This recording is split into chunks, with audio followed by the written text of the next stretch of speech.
the skies always break. Every time Shaggy sets the stakes. He lines up the lobbies, the cars all shine. But here comes a storm, right on time. Oh, Rainmaker, why you gotta pour? We just want the track dry, nothing more. Every race, we're splashing through the lane. Shaggy, my friend, you're bringing the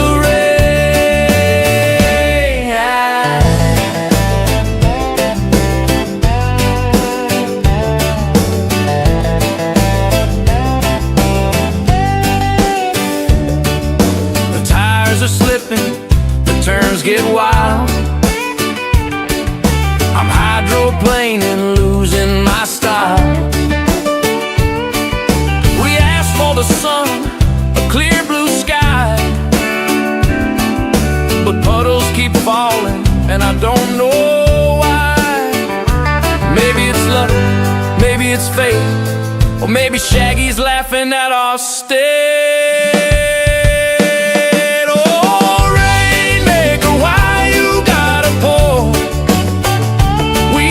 The track dry, nothing more. Every race, we're splashing through the lane. Shaggy, my friend, you're bringing the rain.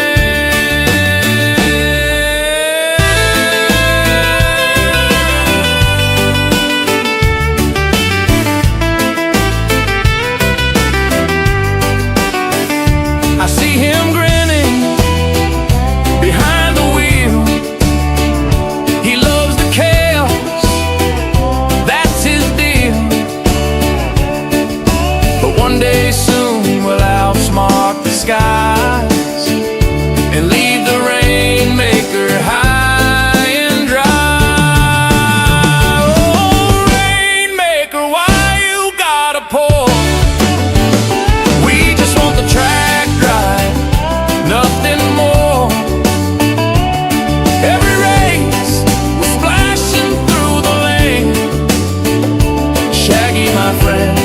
You're bringing the rain. Oh.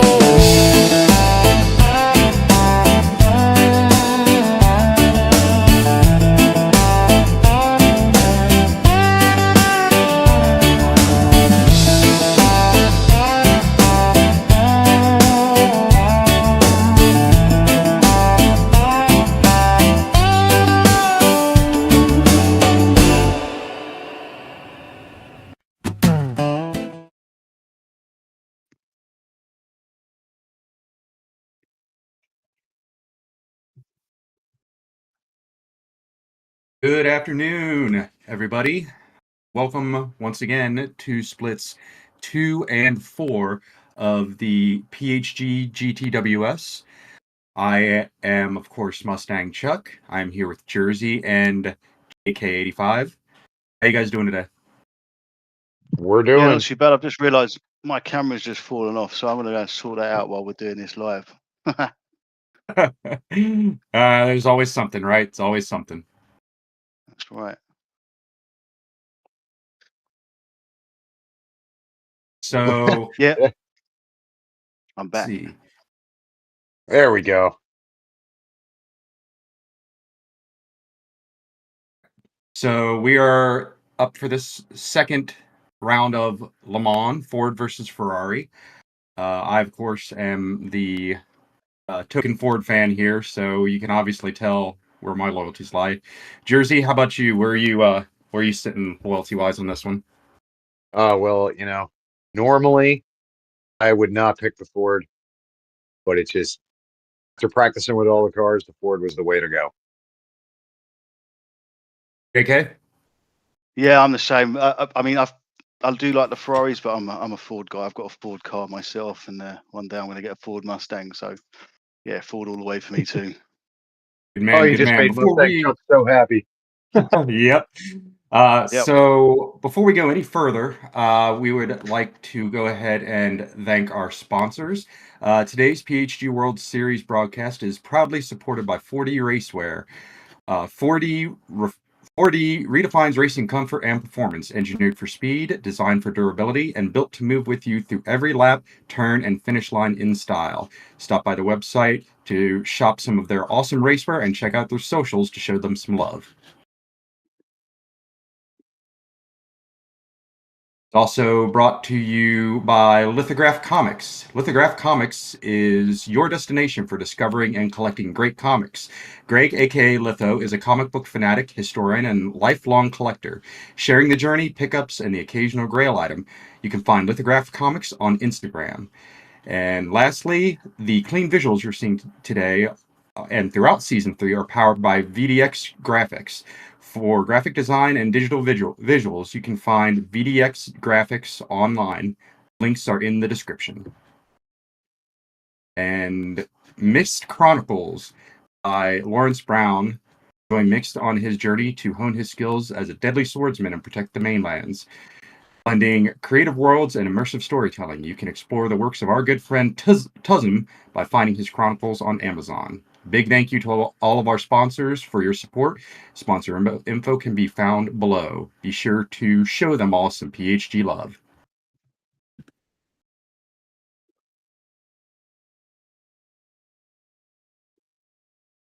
All right, Jersey. JK, do you want to take us through the round info?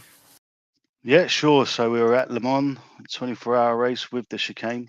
Number of laps is 12 laps. The tyres that we must use are the racing mediums, but we know it's going to be a bit wet, so we're going to have more than just the racing mediums when we go out there. Fuel is 2 times, and it's 3 litres per second of refill. And the cars are Ford and Ferrari, just like the film. Right.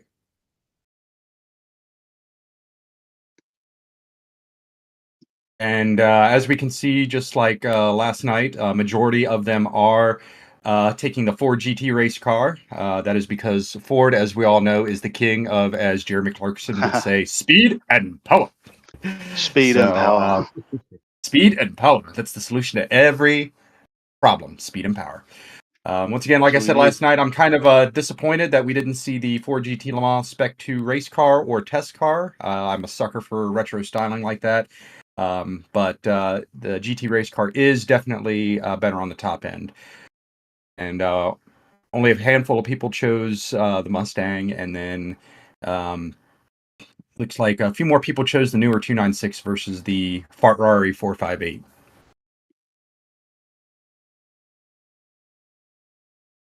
I find that pick interesting because the 458 is actually probably, in my opinion, better in the wet. It's a bit of a king of the wet, that car.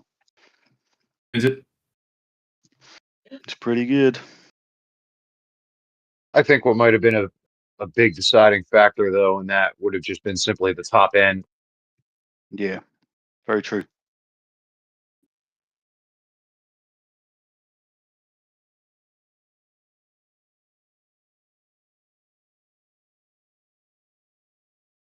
Jersey, are you able to see what's on the screen right now? No. All right. I can run us through this. I actually just had a power outage right now. Ah, that's unfortunate. It's always something. Yeah. So going from the very top left, we've got Josh Moment. Below that is Shaggy Doo.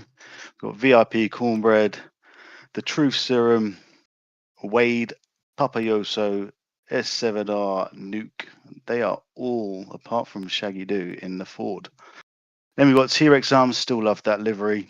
You've got Talon, Slowpoke, Stings Under, Naranjo, Mr. Racing, and Veta Dan. Isn't that Oak?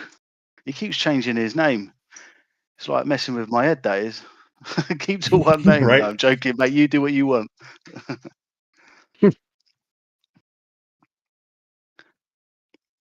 So that rounds out Little the split technical two. difficulties.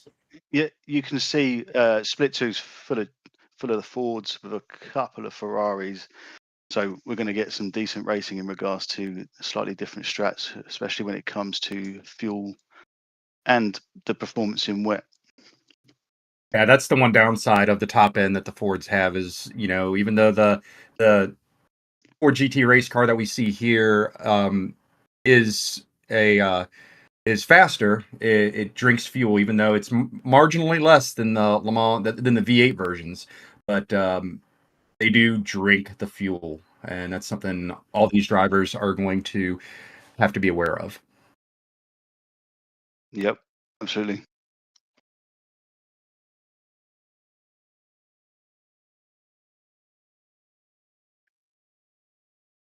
So, who do you guys think is going to be the ones to watch in today's race?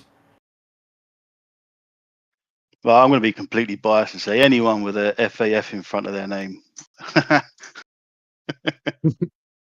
But no, anyone. would, To be honest. Sorry, Jersey. Yeah, no, but to be No. I was realistic, just anybody there can sort of win that race. It's anyone's really. They're all very quick drivers. yeah, really. It's hard to really pinpoint it on anyone because the split seems to be a little bit closer in time, and I think it's really going to boil down to pit strategy, who gets out in front, and who doesn't make any mistakes.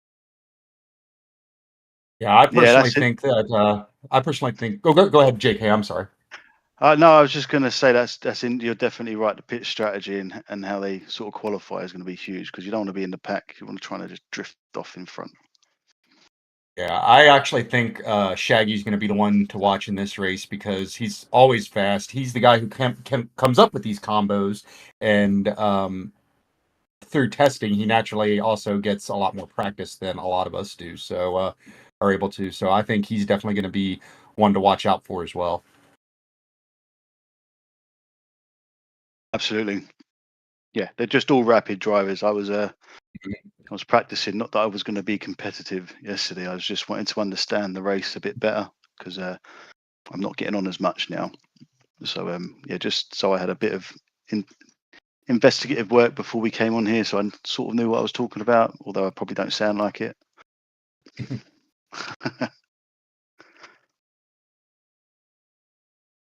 All right.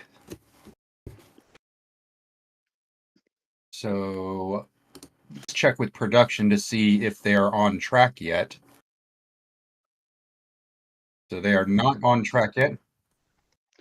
So I just want to talk about that yesterday's couple of races. Really interesting, different strats. What I found really thought-provoking was I can't remember the two drivers. It might have been Slick VR, maybe. Anyway, they didn't pit with that little burst of rain in towards the end of the race, and they stayed out. I thought that was quite interesting. Yeah, that was Yeah, an interesting strat that I saw yesterday. Who was it that went on the softs? I think it was in the second Flux. split 3.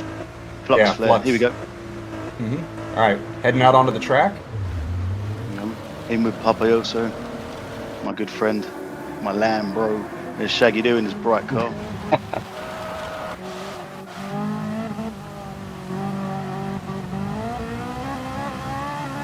So we got Shaggy with the. That's right, yeah, with his bright car as usual. Love his colour schemes. They always interest me, and they always seem to be similar, but all on different cars. I love it. We're riding along with Truth Serum. It's going in the Ford GT. I love the light in the. Is it the cooler area for the radiators on that car? Yeah, it does look pretty cool, especially at night. We'll get a chance to see that when the sun goes down here. Looks like the time machine. It's the new DeLorean. The blue lights just disappear into a different time zone. And we got Stig Xander back there. I'm trying to think of a Stig fact, but I can't think of one off the top of my head. And then we got Mr. Paposo. Got the teddy bear in the front because he's a soft guy, really. I did actually jump into a practice lobby with Paposo, and he is pretty quick. Oh yes, got talent. Another fast driver. Great talent out here today. There's my boy Slowpoke. And FAF Slowpoke rods. Yeah. Like the colour scheme. Oh yeah. Reminds me of Candy Floss. Josh Moment. That's it. Looks like today might be a problem for me, fellas. We're getting a real bad storm here, and my power just went out again. Oh no. Hopefully we can get that solved. Yeah. No, it's and don't- it's BCP&L. We're not getting that today. Got VIP Cornbread Racing in the traditional VIP livery. Love that. fellow Love that Ohioan colour. right there. Yeah, he's a fellow Ohioan too. So. Got Hopefully he doesn't S7R have in any here. similar issues. Yeah. I do like the 7R, the S7R liveries. They just look clean. Oh yeah. Better How than in a dare Ford. That's you. interesting. How dare he put a Chevrolet logo on the front of that Ford? I'm surprised he Better didn't go Dan. Ferrari just for the rebellion side of it. Better Dan, I got a bone to pick with you. That's a nice livery. I really like that one. Pretty cool too. Do you know what that reminds me of? Do you remember the RS500 rally cars that Ford produced? And they had that sort of Think so. tiger-looking blue and white. Reminds me of that. Beautiful. Right. And we got Mr. Racing 40. Again with the S7R. You know when they're coming. Any of them. And they're all coming. They're all rapid. This is still one of my favourite liveries on any car he has. T-Rex arms.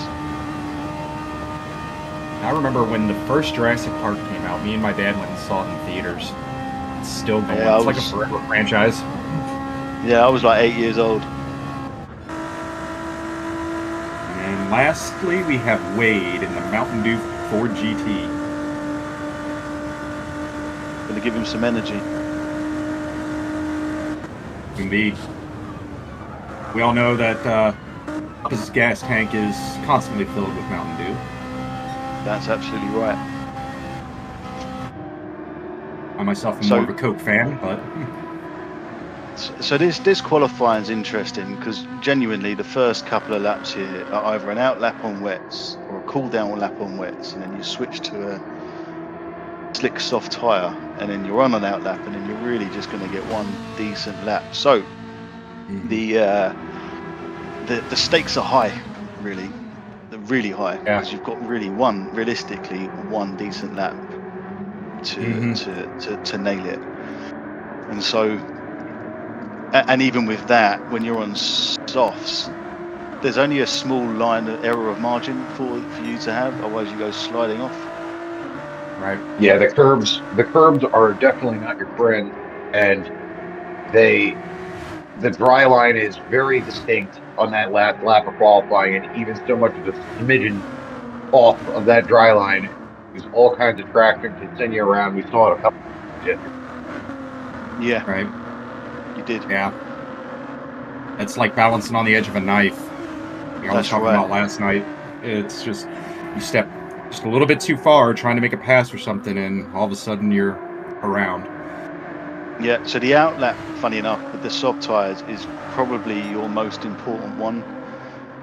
Without obviously the qualifying lap time, that's the most important one. But the out lap, if you go and get a half-second penalty because you slipped on a bit of water, you've ruined now your next 2 laps, and that's you pretty much out the door for qualifying. So yeah, the stakes here that are high. I would imagine all the drivers here, they've trained, but they're going to still be a level of nervousness around it, or at least sort of excitement. So I think it's going to be definitely interesting gonna be- to see what happens. It's definitely going to be a balance of risk versus reward, because there is a few spots that you can kind of beat the curbs a little bit once you have the softs on, but even just a little bit too much throttle or just slightly the wrong angle, and your lap is over. So Right. it's really going to depend here on who wants to take the risk and who wants to play it safe.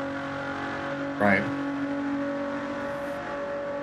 That's That's one of the it. And the things thing that is, yeah. but it's one of the things that I think makes this the PHG World Series a lot more challenging than, say, the actual GTWS or some other leagues, is the way we have qualifying set up like this. Because I know for the GTWS, if you mess up a lap in qualification, in general, you have enough time to make up for it in a subsequent lap. But in a lot of cases, Yeah. with our league, that's not the case.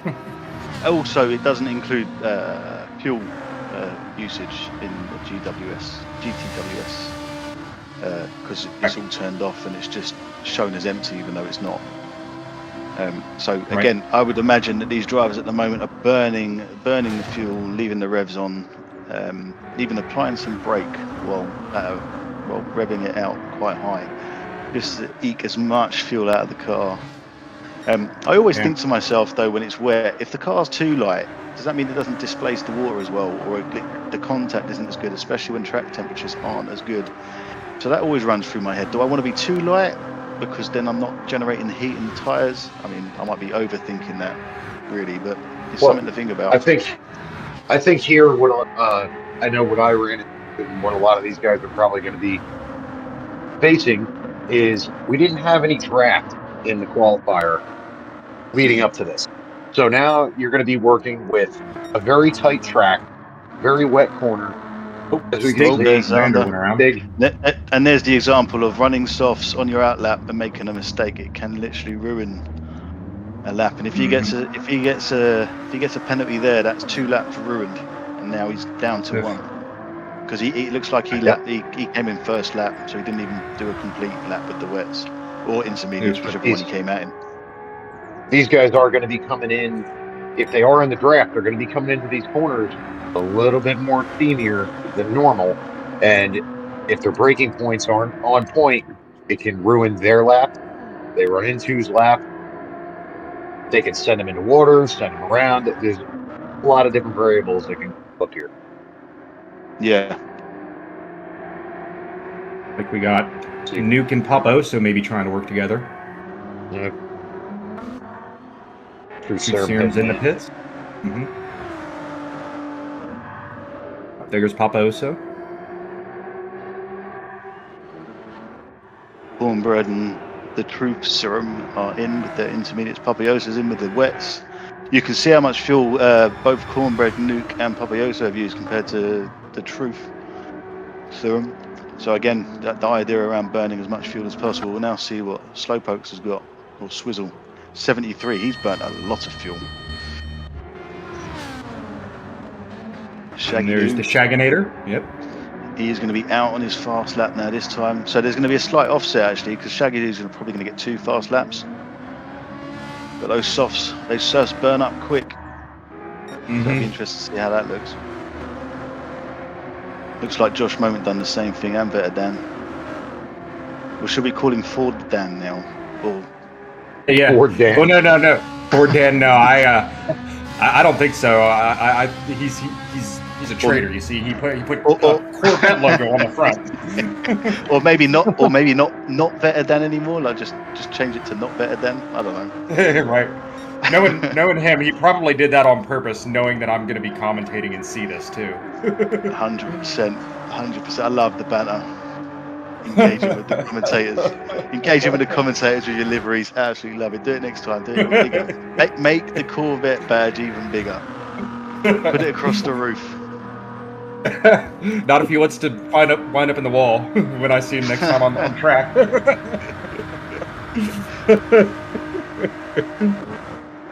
Lordy.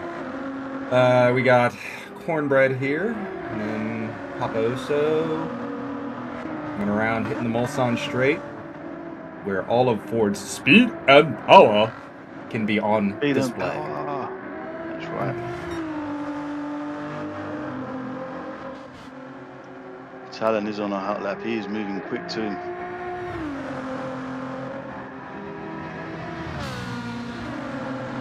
Shaggy, I tell you what, Josh Moment is in the perfect place, right there. Yeah.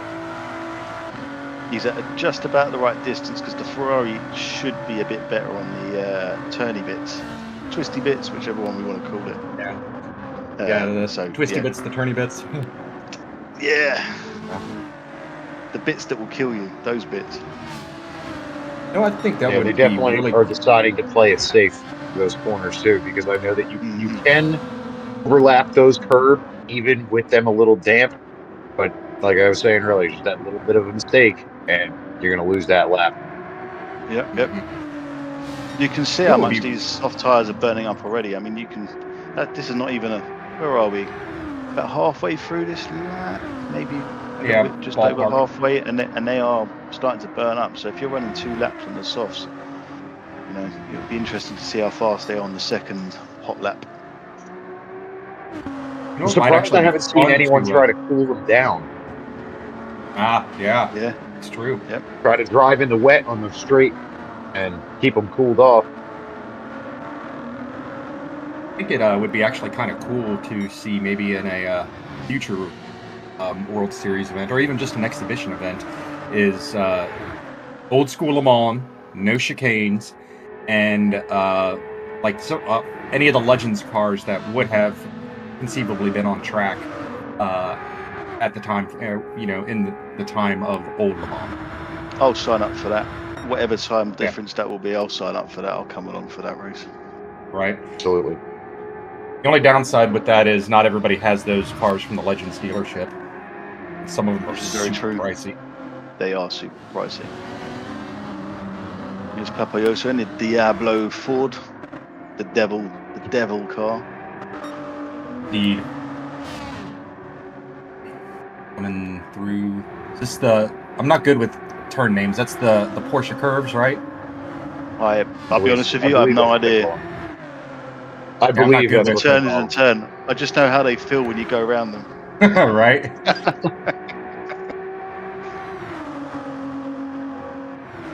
I must say, those curves though, they are great because when you're going through there carrying so much speed, and you can feel it when you know you've hit them just right. Just that feeling of knowing like that was the right line. 4 minutes 6. That's a good time. 4 minutes 4. Good time. Very good time. Well done, Josh. And there's Mr. Racing. He's just behind there. We'll see the rest of the team now, or rest of the pack, set their fast lap now, I think.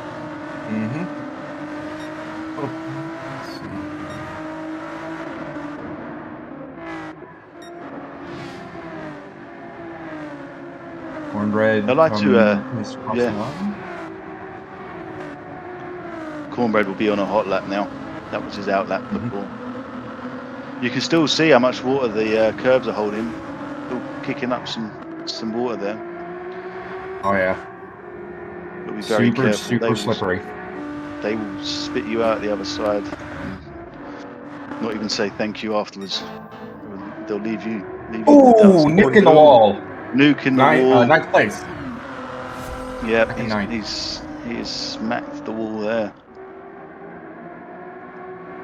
That's unfortunate. Again, like we were saying at the beginning, it's a very narrow window of opportunity here, and any slight mistake and you are out. He's right here. There we go. There it is. Down into that wet paint. Oh, and I think Mr. Racing hit something too. He looked a bit slow coming out there. Might be wrong though. Yeah. But and the thing is, you get on that wet, and because you're on your hot lap, you think, oh, I'll take the advantage and I'll try and keep the power on because I don't want to lose the time. And it's that 50-50. Is it going to spit you out and throw you out the other side, or are you going to make it look like an absolute hero? C-dubs, I do not care. It is pronounced Porsche. C-dubs down in the chat. It is pronounced Porsche. Words matter. Help me out, Nike. What's that? Help me out. Help me out, JK. It is pronounced Porsche. I'll be honest with you, mate. I say Porsche. But you're all wrong. It's like potatoes and tomatoes and tomatoes. It's the same thing. We all know what we're talking about. I mean, as far as I remember from the old days, seeing TV commercials for it, when they still actually happened, a few times they had them, they always pronounced it Porsche. Yeah, see? Yeah, I'm pretty sure it is. But, don't rely on English from me. I don't even speak properly, so... yeah. Josh Moment's time still there. I would imagine everyone's going to get a bit quicker. Is there anyone on a purple here? Oh, Josh Moment locking it up. Oh I no. think he smacked the back of Talon as well. That's ruined both of their times there now, I think. Oh, and then Talon. Ooh, and no. then Talon's messed up. Was that Shaggy Doo? Who was that? Yeah, I Shaggy believe Doo. That's his it was next map. Shaggy, but I Yeah. think Shaggy stayed on it. Yeah, I hope so, because yeah, you don't like to see that. Like I said though, I'm going to say it again. The qualifying here is tough because the margin of error is really small. I had But the very one good limited thing- time on this track, and it's a tough place anyway, without all the added shenanigans that Shaggy Doo decides to in place. Yeah, Le Mans is The one one of my thing, though, favorite it tracks is- too. Yeah. I was just going to say the one great equalizer here is though that this is a grid start race, so Yeah, it's not a rolling start. You're not going to have guys taking off right off the bat. You know, everybody's kind of bunched together, and field can get shuffled up real quick. Mm-hmm. Oh, yeah. I think Ooh, Shaggy, Shaggy well, at least FP2. Shaggy improved, which is good. I'm glad that he improved. Talon, whoa, he's got loosey goosey.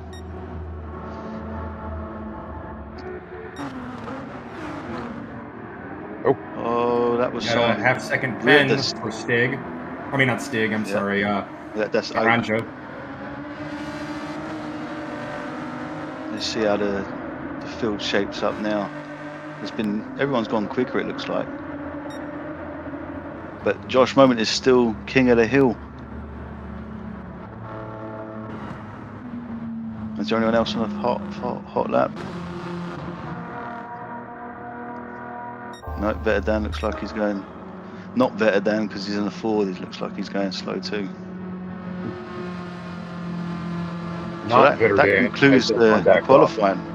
That was interesting, and I feel like I've cursed everybody when I said that error is very small, and we saw quite a few people fly off. Yep. So I Commentator's apologise. curse. I apologise, but I don't really apologise because now it makes the start interesting. Right. So am I sorry or not? Sorry, not sorry. Yeah, I'm not sorry. You know. I'm not sorry. I'm not sorry. I'm English. I can be a bad guy.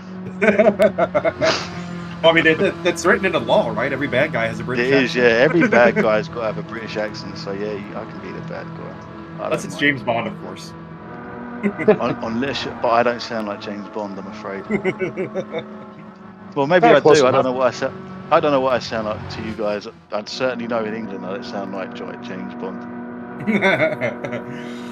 Well, you know, from us, everybody from us over here on the other side, you sound just like him. Yes, exactly.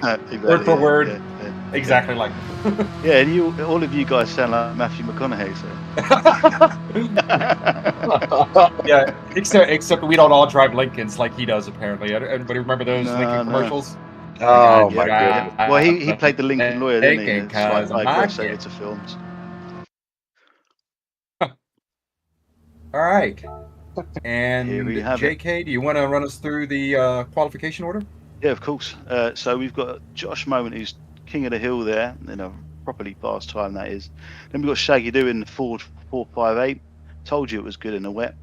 And you've got Stig Zander after that with a 4-minute 5.3.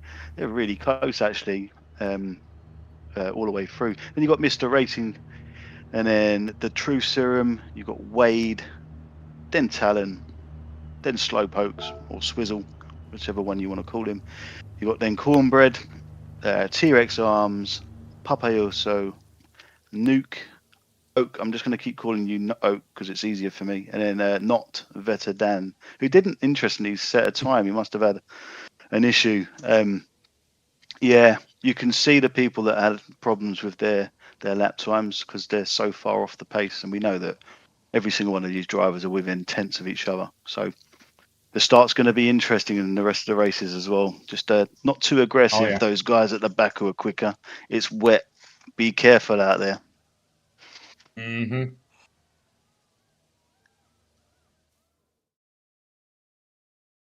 All right, so what are you guys thinking before we kick this race off? What do you think some things to keep an eye on are? Well, So, sorry, Jersey. You start, go I ahead. think The start, I think, is really going to be interesting to see who's going to choose to go on wets and who's going to go on intermediates off the start. I do know that the dry line takes a little bit of time to show up, and fuel is going to be an issue, especially for second stop later that we know is going to happen. So I think you're going to be able to tell it apart. But you do have a lot more mix of cars here than you did in splits 1 and 3. So no, I think it's going to be a tough one, but I'm going to keep my eye on a lot of guys in the back that were not so fortunate for their qualifying laps. I have a feeling that's not going to tell the tale. Right. For JK? me, yeah, for me, I think at the moment looking at it, I think Josh Moment is in a great place, and so is Shaggy Doo. I think depending on how their start is, they could potentially distance themselves with the carnage behind them. Because, like I said, you've got quite a few drivers back there that you probably expect to be further up the top. So yeah, and we all know how fast Josh and Shaggy are, especially Shaggy in the wet. I mean, he's rapid. I've never seen anything like it, and he's in, like I said, in my opinion, the car that's probably the best in the wet. So yeah, it's truly a sight to behold to see how some of these guys are in the wet. I know that's one of my weaknesses right now is, if any of you watching don't know, once you're racing in the rain, it's almost, especially when a dry line starts showing up, it's almost, you got to take lines that are completely antithetical to which you would normally take to preserve your intermediates or your wets until the dry line is safe to use. That's right. Absolutely, it's almost like a different race. Your break points are different. Your line is different. The way you're racing with other cars are different because you don't really want to get on the racing line because it's greasy because of all the rubber that's been laid down there. So where do you overtake? You have to really get your mind thinking. With this race in particular, you're not only thinking about the wet, you're also knowing that it's going to dry up at some point, and it's going to rain again. And on top of that, you're trying to manage your fuel because you can win or lose a race here with fuel. So yeah, the fuel, you can win or lose a race with fuel, and so that's another one that you need to consider. And there we go, we're about to stop. It's like we're getting ready to go racing. Hopefully I have no false starts. I'm going to look back from Josh Moment. I got a background in drag racing, so I always try to cut the tree. Look at the start from the Ferrari. It's just incredible. That Ferrari is ridiculous. Just shot out of that hole. Bam. He really did. It's gone, and he'll disappear now for this first lap. No sort of like qualms from me. That's what he's going to do. Just take a look at the back. There's a few people sliding off. There's a crash at the back there. You see someone sliding around. It's like an S7R car. Oh, Josh Moment had a moment there. Call him Josh Moment forever. Right. Oh, Josh See how much these guys can pull up though, because that 458, it's definitely great in the wet, but top end, I just don't know if it's there. Yeah. Definitely see coming down here on the Bulls end. Yes, we're going to see the speed difference here now, especially with him without the slip as well. But he's made a good bit of distance on that, to be honest. He might put alongside him by the time we get to the braking zone. Shaggy might be able to outbrake him. I always find it fascinating how close someone can follow another car with that spray kicking off the back of the car and still find an airbrake. There's Josh. He's through. He's right through, and he's passed him. See how late the Ferrari can brake though? Just to apply that pressure, and he'll come out of here like a rocket. Told you. But Josh Moment placed his car perfectly there to stop that from happening. Screaming down. It'll be interesting to see now that 458 how hard it can pull to stay in the draft there. Yeah, you'll be surprised that with the draft, the Ferrari's not too bad. It's not great. We know that, but it's not bad. It can kind of hang in there. It's on the braking. You'll see him close right up.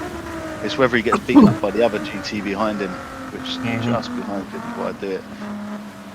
Yeah, you've got the Constantina effect here, so we'll sort of understand the sort of distance Shaggy Do made up. Look, you can see he's probably made about 2 car lengths purely on the brakes and the cornering. So Shaggy Doo's probably quite happy sitting behind there because he can save a bit of fuel and sort of keep a decent top speed following Josh Moment. And interestingly, Josh Moment is revving this thing out, so he's not caring at the moment about fuel. He just wants to try and disappear up the road. Yes, indeed, trying to utilize all that top end that the Ford GT has because of all of the... What is it, JK? Sorry, mate, what did you say? I was saying he's trying to maximize everything, all the top end that Ford GT has, because what does Ford have in this, JK? Speed and power. It has speed and power. There you go. Yeah, we're looking back at Shaggy. I tell you what, Mr. Racing is making himself very annoying to Shaggy Do in this, and this is all playing into Josh Moment. If you look now, the delta between Josh Moment and Shaggy Do will just start to drop because of these guys fighting. This is one of those moments where you kind of want to... 3 wide. Oh, Wade's just spun. Oaks just got wiggly. There was 3 cars going into that corner back there. I don't know who did what or where. It would be interesting to try and take a look at that if we could.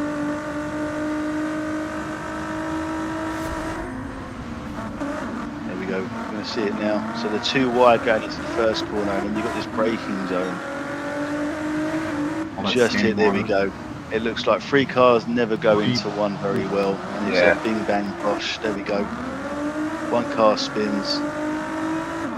Yeah, that was one of those unfortunate incidences, and you know, I'm sure there'll be people talking about that for time to come, at least till the next race anyway. Right. You know, you sometimes can see Josh Moment, as I said, Josh Moment's kind of disappeared up the road now with those guys fighting. Oh yeah. He's kind of just been able to. Whoa, that was a slidey bit there. All right, I've just cursed him. I'm going to stop talking about races and how far they're getting ahead, because I am having people off here. They are definitely having some problems because I'm mentioning something. So you know what? I'm not going to talk anymore. I'm going to let everyone else. Right, here they come, screaming up into the right-hander after the start-finish. Yep. Alan, do you like the side here? Oh, who's that back there? Gone. Somebody just got sideways. Papioso, it looked like Mr. Racing, I think it was.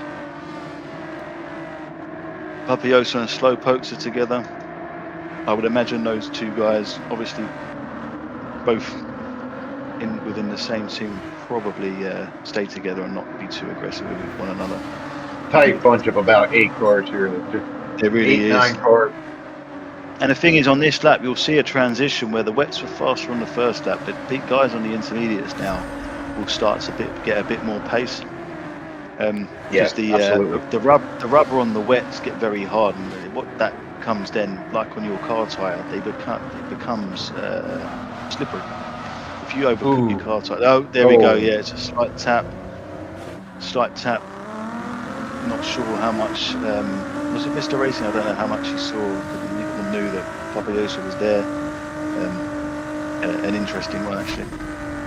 We'll see where that takes us. But yeah, just going back to the point around tyres, like your real car tyre, if you start cooking those, they become quite greasy because the little nodules on it that are normally quite hard in terms of grip-wise, they become very soft to the point where they're moving under the car.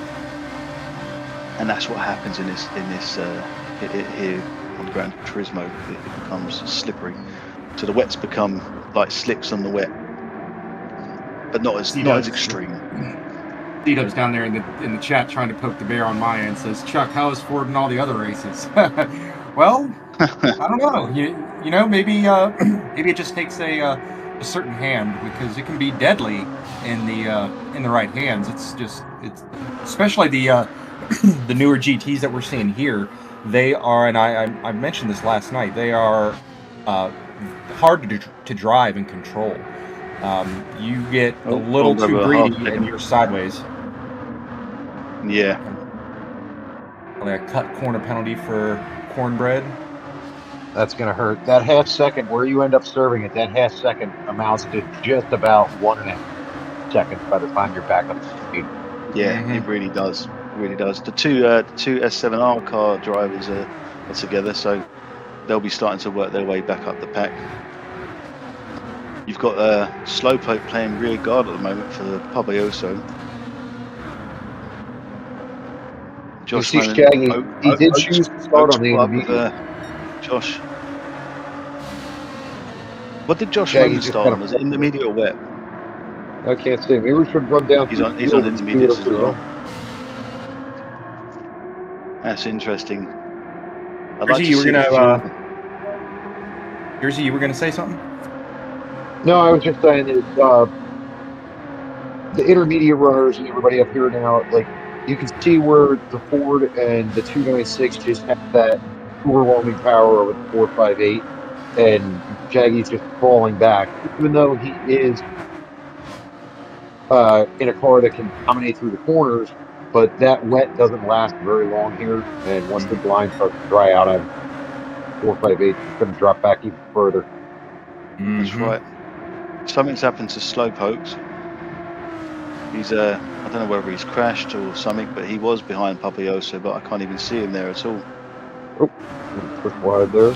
Ooh. Well, here they are. They're all going to come in for, I would assume, mediums. I know we saw a couple of people come in for soft, so it'd be interesting to see the offset here.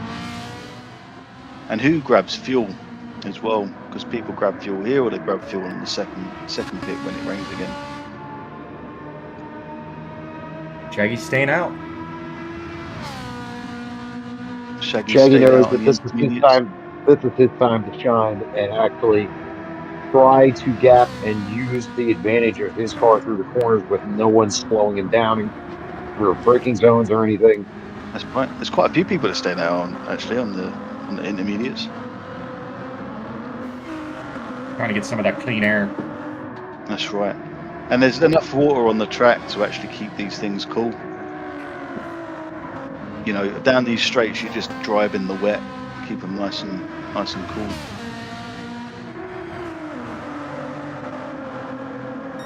It's a pretty good strategy. Did we find out what happened to Slowpokes? Did he have a DNA? Did he have a technical issue, or was there a spin?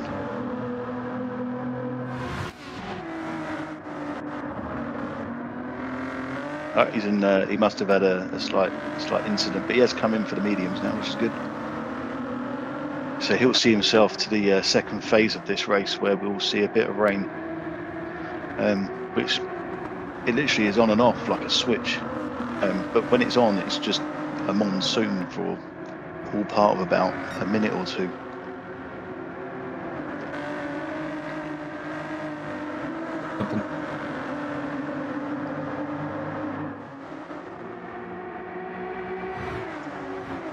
Looks like Serum might have been involved with something. Let's see if we can check it back on the replay. Probably the touching the wet bit with the transition from wets to mediums. Whoa! Yo! Mr. Racing, Mr. Racing. Oh no! I tell you what, I cannot tell you how difficult that was to catch. The fact that he's still pointing in the right direction and still going is, again, as we say, the talent here on show is incredible. Oh yeah. Shaggy do with a half second. That's no good. Oh no. He's gonna allow all these other Fords to catch up to him. Can you see now they're off the racing line to try and keep those tyres nice and cool. The guys still in the intermediates, and actually they're wearing pretty well. They're wearing pretty well. You can see the guys that aren't trying to keep them cool. You can see Shaggy's tyres are in much better condition compared to, say, Nuke's. Why do I have a feeling? Them things cool. Why do I have a feeling that it's in real life racing, both in WEC and in IMSA, that super rainy races have been a thing, like a meme that keeps coming up. Because wasn't it a year or two back when like a good chunk of the 24 hours of Le Mans was run under caution because of the amount of rain?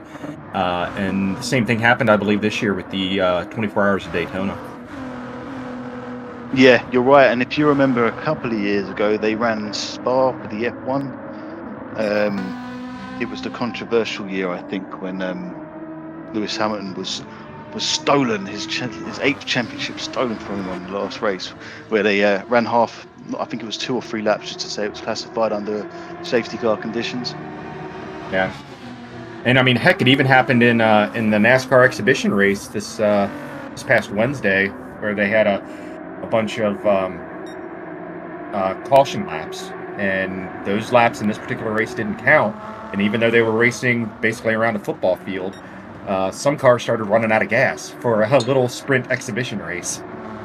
Yeah, because of the amount of rain and sleet that was coming down. That's right. Just back to, so there's 47 seconds between Shaggy Doo and place 12, whoever's in place 12, but actually to last place it's 48 seconds. It's going to be very interesting what time he comes out and whereabouts on track he is, because as long as you haven't messed up, the racing mediums will be faster on this track at this present time. So yeah, it's going to be interesting to see where these guys come out with the racing with the intermediates coming out on the mediums now, or they switch to the softs. Who knows? Josh is definitely pushing hard though, trying to make up for all of that lost time that he is, because he is technically going to be our race leader now, coming out of the chicanes, and I think he wants to try to get as far ahead as he can.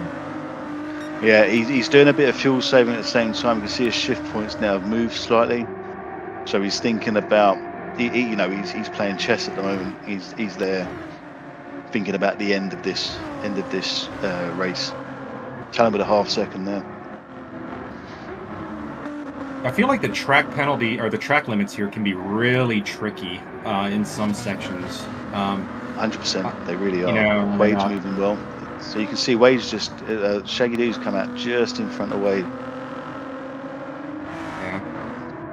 And so I would imagine down this straight anybody now, wants to work with Wade it, would just go past. Yeah. Oh, Oak's gone. Oh. He's gone. He's gone. Oh no! Oh, There's been a murder. There's been a murder. Luckily, he ghosted there. Otherwise, that was going to be absolute carnage. Oh. Again, it's you're just trying to hang on to it there. The wet tires. No, sorry, the slick tires on some wets. No good. Yep. Those like curves definitely are just not ready for it yet. No, yeah, that's right. I mean, to be fair to him though, the amount of spinning he did, he hasn't lost too many spots, and he must be about maybe 11 seconds behind the leader, so he didn't lose too much time. It's quite impressive actually that he didn't. So Shaggy Doo only got lucky on the domino effect coming around on that one, because knowing my luck, I would have ended up backwards and upside down. Yeah, that's right. So Shaggy Doo is going to be interesting because from what I remember, he runs with an automatic transmission, meaning he can't fuel save like the rest of the field. And I don't know how everyone else fuel saves, but in my opinion, the most effective way is short shifting rather than messing about with the power bands. And so that's where the fuel saving is under where you change gear. I mean, if you're really trying to save a bunch of fuel, then yeah. If you're out alone like Shaggy, definitely shift points are where you want to try and conserve your fuel. But when you're in a draft, messing with your fuel map is one of the best things that you can do, just so you're not wasting that much gas. Especially with these long straights, you have a lot more time to toggle between them. Right. That's absolutely right.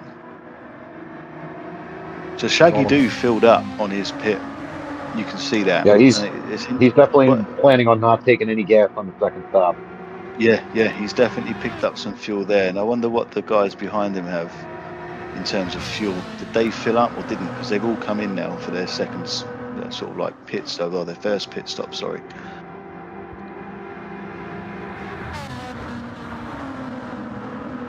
Wade must be saving fuel here because he should have blown past Shaggy by now with that car with the superior top speed. Tell him to serve his penalties. Serve it. And then now you'll see Zander come straight through. He's definitely got a case to get by him. No, he's definitely he'll be past him. Nice clean pass. Now, with the track drying out, though, with the group starting to separate, some of these guys should start to try and work together, especially Xander. Everybody should try to start working together to try and catch back up to the other pack before everybody kind of spreads out even more. That's right. And it can happen, you know, and especially now when the second phase of this race comes in, where it rains, just like we've seen here. You know, it takes one slight mistake and you're punished. That's Yeah. it.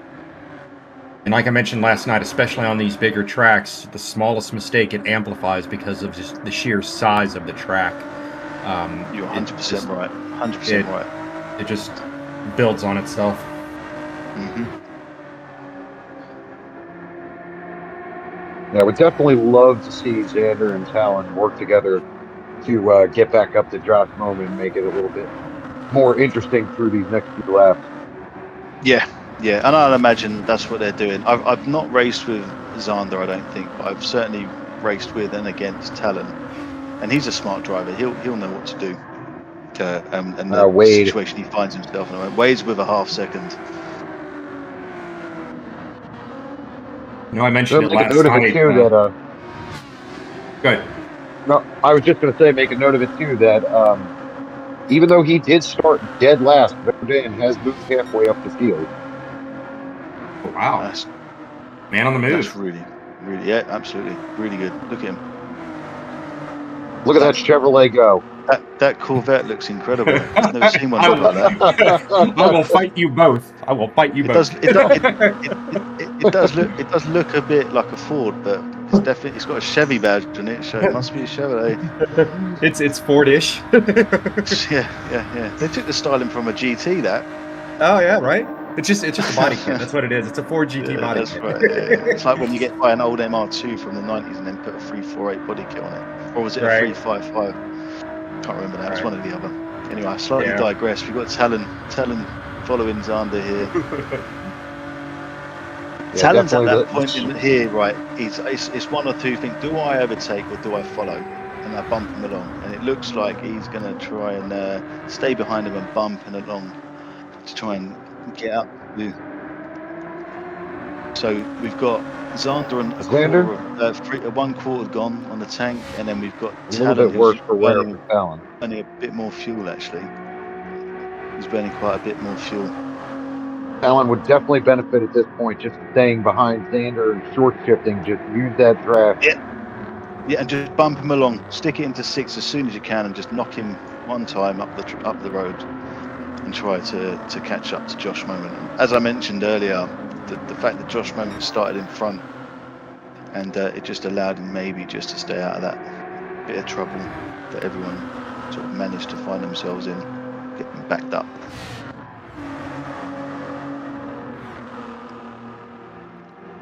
Shaggy's Managed now to get back up to 5th. There must have been a few issues there. Mm-hmm.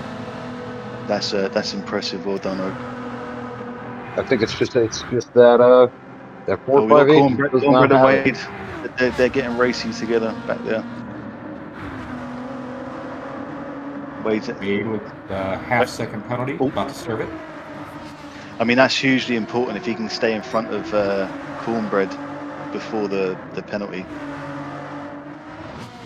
Looks like he's yielded that position. Good sportsmanship. Good racing, good clean racing. Mm-hmm. That's all we want. Nice clean Let's racing. see if Better Dane can close that gap now and move himself up another position. Yeah, the S7R guys are still running together. I'd imagine those two guys will be trying to work together at the same time as well. So yeah, it's quite a few of the guys needing to just find some space and pace. Like we are going to pace should start to increase a little bit here now as well. With looks like the curves have dried out and be a little bit more forgiving. It's actually quite surprising. So talking about track limits, and you're 100% right, they can be a bit confusing. I've been down this track and I've driven the same bit and I've got a half-second penalty. Where did I come off the track? But there's some of the places that you can really abuse the curbs, and this one in particular, these two corners, you can really abuse the curbs here, and you don't get penalties. Yeah, and that's to that point. I really wish that they would do the Gran Turismo would do something like, I think it was Forza Motorsport that did it, where they highlight, you know, it's a driver aid option where it will highlight track limits, so that you know you can even turn it off after you know where they are, but so that when you're doing your initial practice for a race, you can know, okay, this is usable, this is not usable. It's one of my wish lists for Gran Turismo is some kind of a highlighted track limits. While we're on the subject of track limits, I actually think ACC probably do it the best, because I don't know how it does it, but it calculates basically, did you make time up on that off, whether that was sliding off or cutting a corner by accident, and it comes up with a message, no penalty because no time gained. It's kind of a message that sort of pops up, and I wish, especially in the world of AI that can be implemented, why not have something like that you can just calculate? Because it's PD, and we can't have that. Can't have nice things here. No. Yeah, it's been. I will say though, Oak is absolutely shifting. Sorry guys, just talking over you. Oak is moving. He is moving. He's going to be a real threat. As long as he's not burning up too much fuel, he's going to be a real threat towards the end of this race. He is absolutely looks rapid. like he's running about even fuel-wise. Yep, he is spun. Went down to 8th or 9th or 10th, something like that. I can't remember now. He's back up to 4th. That's impressive. Yeah, give a solid 4:02 lap. Past that.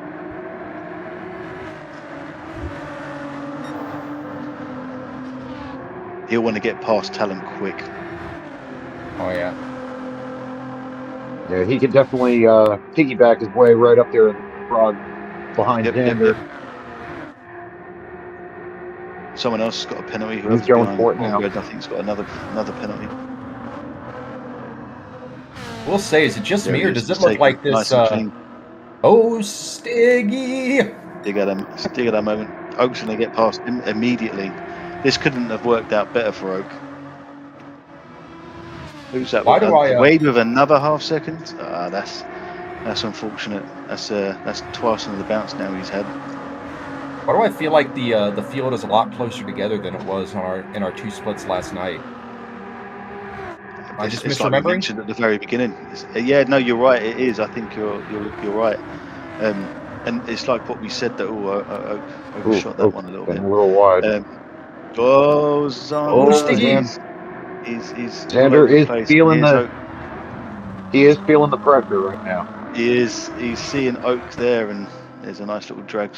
You know who's gonna gain the most here now is Talon, and all Talon needs to do is pick one of the cars to follow and decide which one to go with, and there you go. He's gonna tie himself up.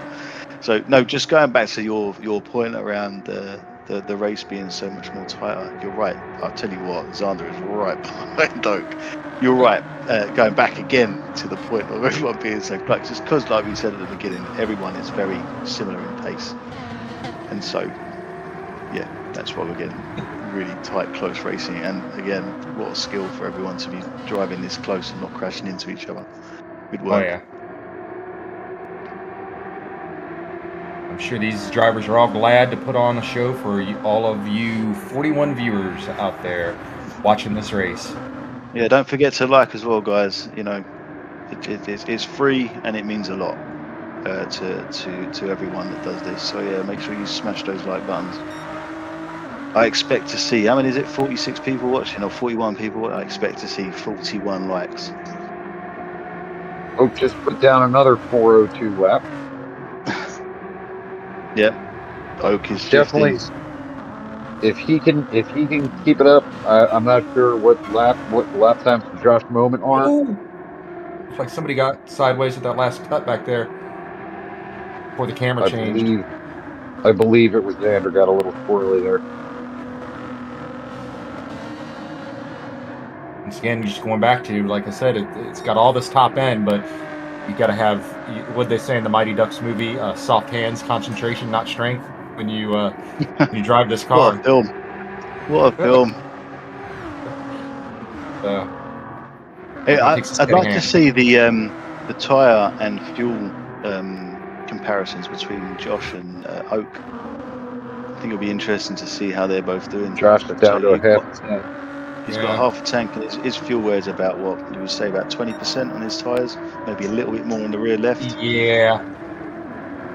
Yeah, I'd call it that. Oak Okay. is better on fuel. Slightly more fuel.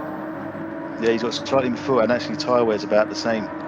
And he's moving. He's about to go into the 4 minutes ones. His pace he's been really impressive. Yeah, where would he have been without that spin? Yeah. It's just racing sometimes, though. Hey, sometimes it is what it is, you know. I think I said in a qualifying once that when you make mistakes, you can't dwell on them. I think it was C-Dubs that says he can't forget about them, whereas, you know, you need to just forget about it. Oh, with the he did half not second. need that Again, half second. and it's one of those weird ones where, well, where did I get that? Because no one saw him go off the track.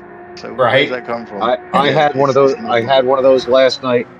Actually, lap Shaggy 3, with I a half believe it second as was. Lap 3, I was in a pack of 4 or 5 of us, I believe. I was in dead single file with everybody through the last little kink to go on to the long straight, and never went outside of track limits as far as I knew. And out of all of us in the group, I was the only one to get second penalty for whatever reason. Yeah, it's a mad one, isn't it? Yeah. It's a Speaking mad of, one. I feel like this is sort of related. Did they ever fix that invisible wall issue at the Daytona Road Course? Oh no, that is still a thing, and it is great to watch it when it happens.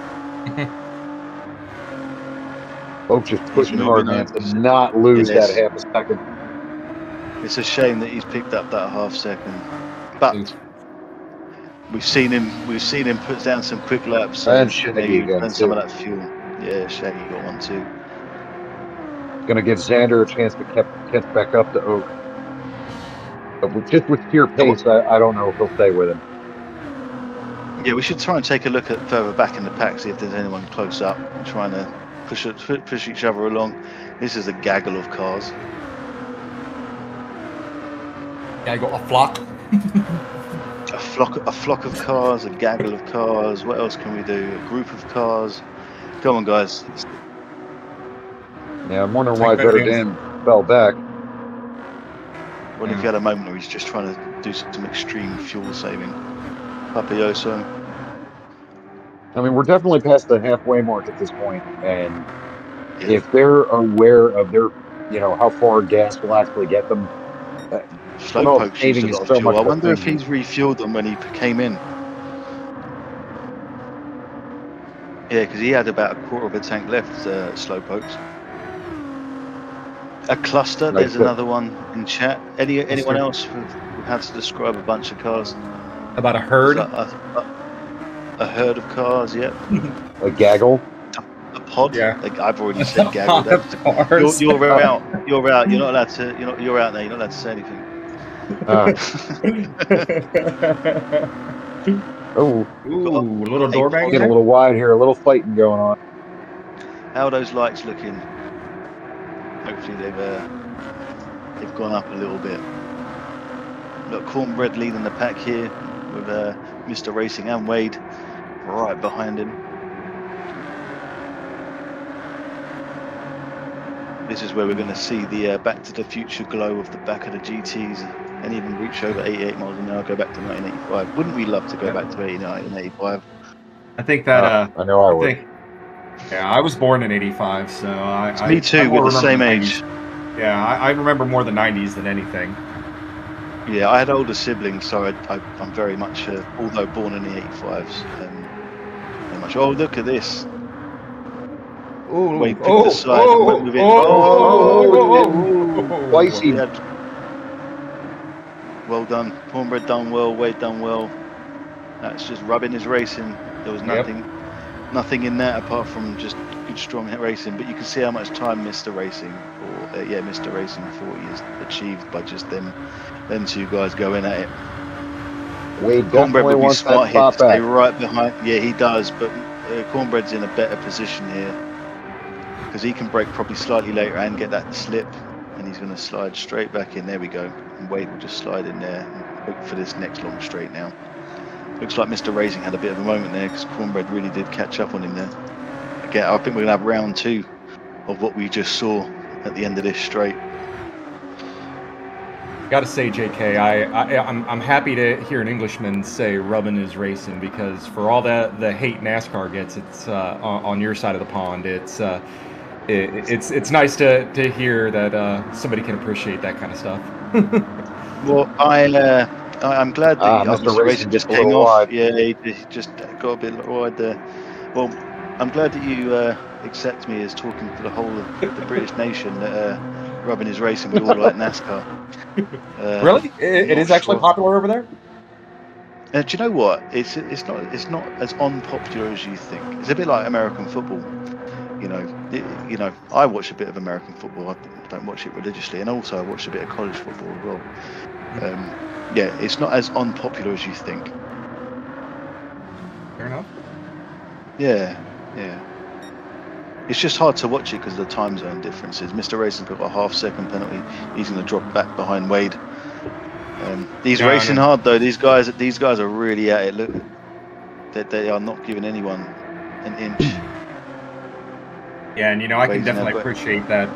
It's like with F1. I don't dislike F1. I just prefer my number one. Why I can't watch F1 is, or why I don't watch F1 is because when I'm watching racing, I like the cars to look more like production models.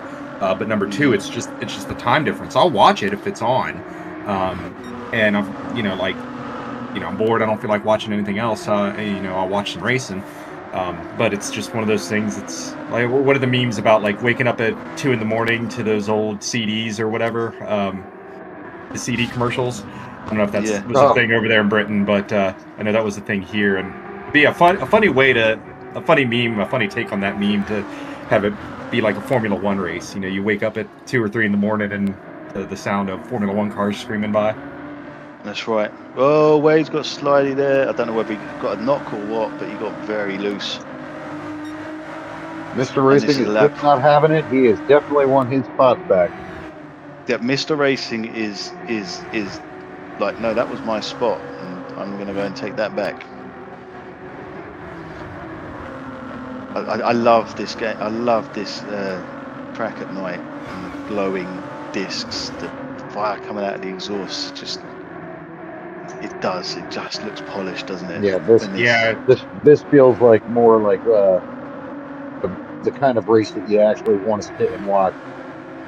I think Mr. Racing might do well here, pushing Wade along to go catch it back up with Cornbread to then go at it again. Because if they keep fighting, Cornbread's just going to disappear on them. Here we go. What was it? Did he get loose or did he take a slight love tap? Slight love tap. Slight love tap, yep. Just letting him know. Just letting him know. I'm back here. Yeah, exactly. Yeah, racing under the lights, or the term under the lights in American football has one meaning, but for us racers, it's a totally different meaning. It's similar, but it takes on new meaning when you're racing under the lights, because although, for instance, the Ford GTs with the lighting and the fire spitting out of the exhaust, it does add a big layer of excitement to the event, in my opinion. We should head back up to the leader to see how much, if Oak has... Yeah, he's definitely closed the gap, it looks like, from what I can see. Yeah. He's probably gained about 2 seconds. I think it was 10 seconds. My memory's not the best, so don't quote me on that. But he's absolutely pulled away from Xander. Yeah, and you can see Oak's time. Look, 1.7. That's a fast time in anyone's books.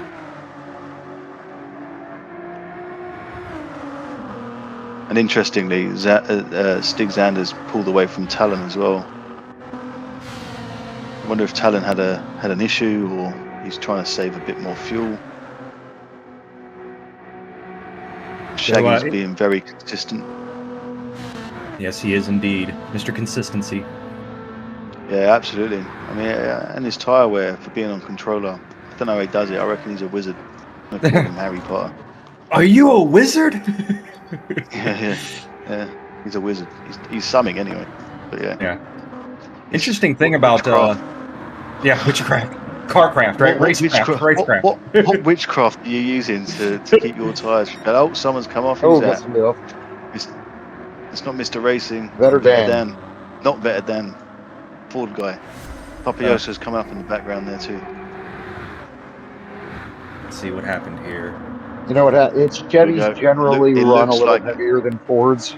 It looks like he just outbraked himself there, and just got a little bit screwed. Plus, don't forget, now that it's dark, the track temperature's coming down. These mediums are wearing, so they're not retaining the heat as well. So your brake distances do change. It could be just yards, not even meters, just yards. I don't know what measurements you guys use, but I'm assuming you'll understand what I've just said.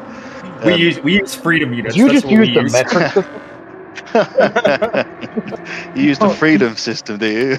Yeah, we use cheeseburgers per can of beer. Wade with another half second. I mean, he's picked up quite a few. That's probably ruined the end of his race time, to be fair, just with the amount of the penalties he's received. And we know how consistent Wade can be, so it's going to be a tough one for him now. But he's still there. He's still fighting. It's good. Papioso's come in. That is a precautionary stop because we all know it's going to start raining any moment now, and those intermediate tyres, which I will assume he's going on to. In fact, look at this. These guys are all going to go on it. By the time you get out, it's going to start raining, and you wouldn't have burnt too much of them, and then you can quickly take them off and stick a set of softs on to finish the race. So that was some smart forward thinking. Because Wade with a whole second penalty now. These guys could potentially get caught in the rain with pina coladas. Maybe they like it, who knows. And if you don't know the song, that's not going to be funny to you. But will they have one for each hand? That's the question. Someone likes that song because I heard a giggle. In America, though, we like to double fist our pina coladas. Yes. Get caught in the rain, right? Well, I'm not so much of a fan of getting caught in the rain, but well, Mr. Racing went wide again. It's the tyre temperatures dropping. Who's that with so little fuel? Is that Cornbread? Yeah, Cornbread. Yeah, Cornbread. And Wade. Wow, they're both running fumes. Wade with the half second as well. Look I do like to see that you can still race hard even with a penalty, because that will help him, even if it's not even a place made up. It still gets him maybe slightly further away from Mr. Racing. That's blowing. I don't know if he's so much trying to pull away from. I don't know if he's so much trying to pull away from Mr. Racing as he's trying to slow down Cornbread to maybe keep him within reach after he served. Yeah, that's a really good point, Jersey. I like that idea. That's why you're here. You've got the forward thinking. I didn't think of that. Bloody brilliant. I'm glad you're here. So, one of the interesting things about Le Mans is that I forget where I read this at, but either some or all of it is actually public roads. Do any of you two know how much of it is a public road and how much of it is a dedicated racetrack? I thought the twisty parts were the actual racetrack, and the entirety of the backstretch is public. Yes. Yeah, that's what it is. That's what it is, because it connects two cities, right? Yeah, where all the grandstands are and stuff like that. That's where it's at. But all this bit that we're watching here is not.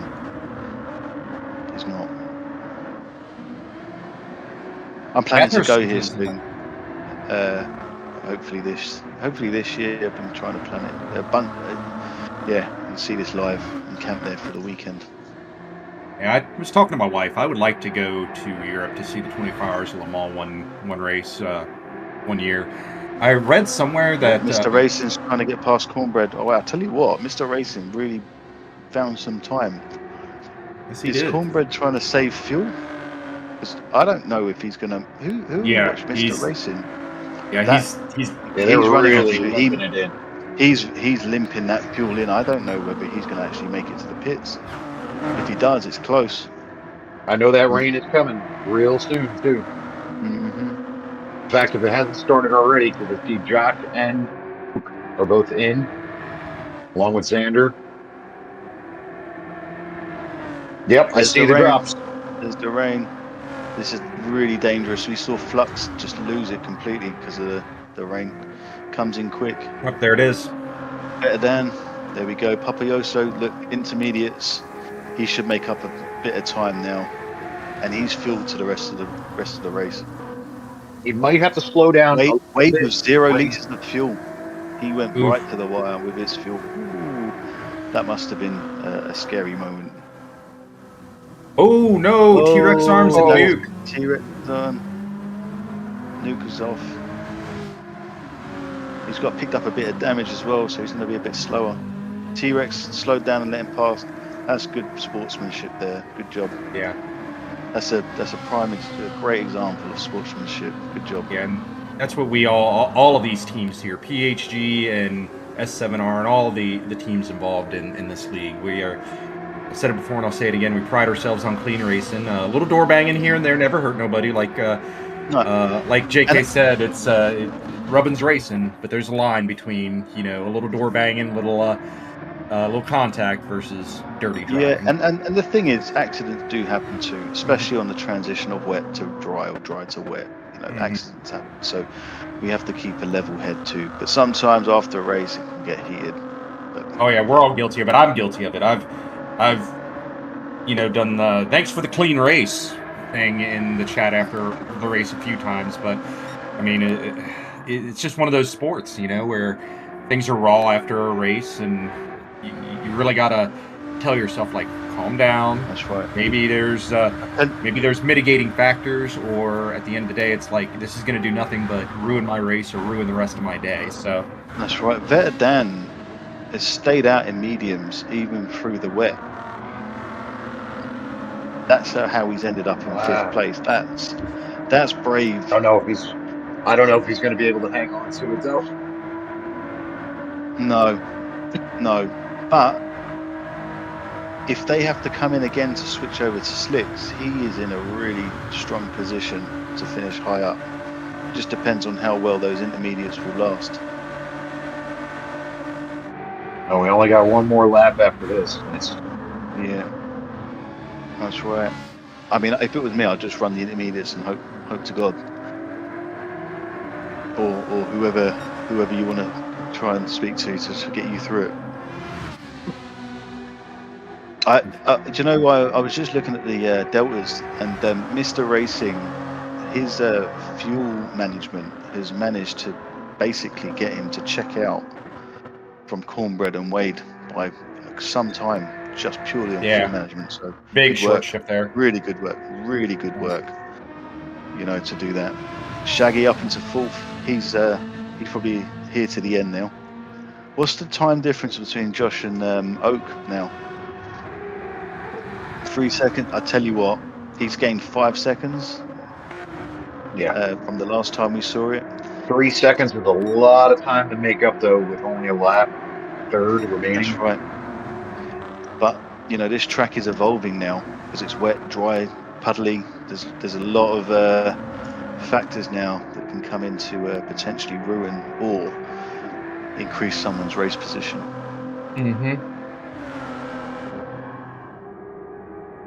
Yeah, definitely will give you a mind game a little bit, because you get so used to running those flicks for so many laps, and then it's right back to change your line a little bit. Oh, watch that curve, can't go there anymore.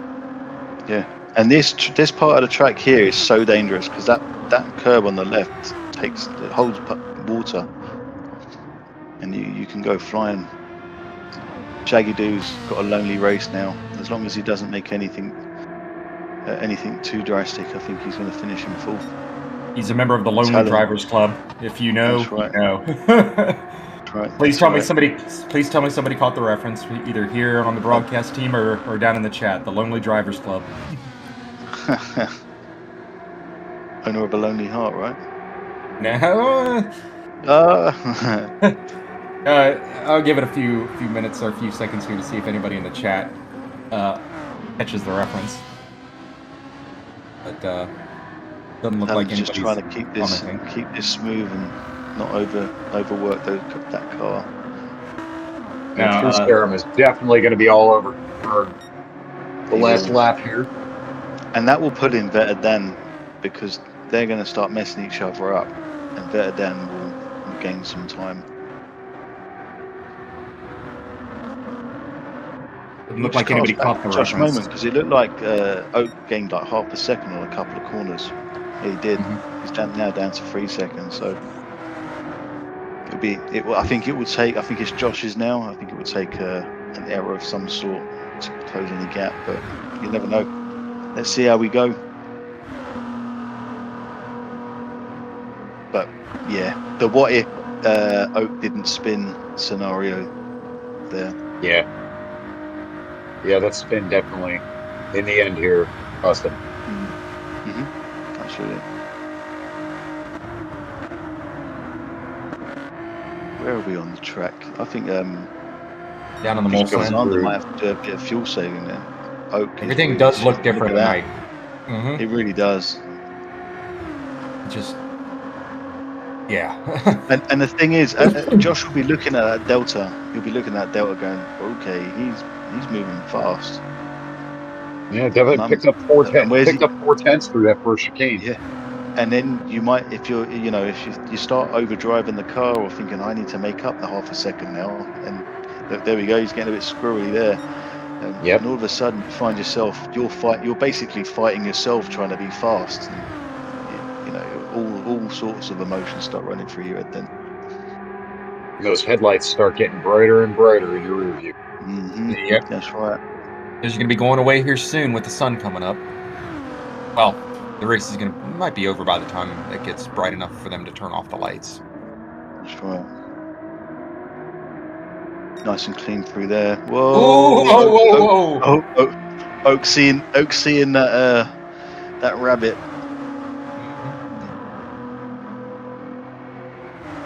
He's really pushing. Wonder if there's anyone. I know Wade and Cornbread were close together. It'd be interesting to see what's happening with those. Code Brown, Shelder, absolutely. Right. And it's kind of one of those judgment calls at this point. Is do you really want to keep pushing to try to make that pass for the win, or and risk take the points, bidding it? Pushing, man. It's pushing. One of those things. Everybody's different. He's a winner. He's a winner. He's a warrior. He's going to push all the way to the end. Yeah, you guys understand what I'm getting at, though. Is 100%. You got to play the whole championship here. My first race, because I raced the first one at Yas Marina, and I had KP Wilcott behind me, and I didn't fight too hard, but because I knew I could finish second quite comfortably. But if I fought him, it just brings everybody else into play. Does that make sense? So I took the I get you. I get you. I'm the same way. There's been so many times where it's like I'm doing really well in a race, and I'm sitting here thinking, we're about to see the end here. Sorry. Yeah, you're good. You're good. Oak's gone wide.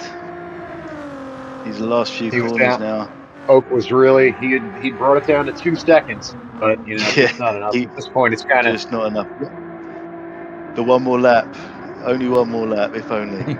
That's always right. Josh Moment come through. Well done, Josh Moment. Well done. Great victory. You proud? And across the line. and across the line. Whoa. Oak coming through. Zander. That's your top 3. Josh, Oak, and Zander. Well done, you guys. We got Shaggy Doo coming through. Didn't mean for that to rhyme, but it did. Should keep that going every time now. Shaggy Doo coming through. You got the True Serum. Finishing Den Talent, I know. Better Dan, tell you what, great drive, Better Dan. Finishing 7th, Mr. Racing 8th. Look at the time he made up on Wade and Cornbread, 11 seconds.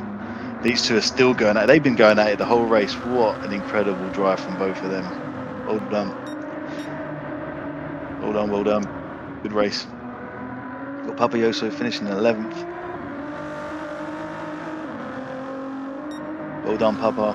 Got Nuke and T-Rex are still at it. Better just Dan can't crossed the quite line reach him already. with I'm those sorry. baby arms. Yeah. Oh yeah, Better Dan finished 7th, I believe. Yeah, he did 7th. It was like April 7th, one or the other. But yeah, great drive from him. T-Rex arms, and then Slowpoke with a half second. Well done, guys. I was entertained. Taking a quote out of the Gladiator film. Yeah, I was about to say, Are are you you not not entertained? entertained?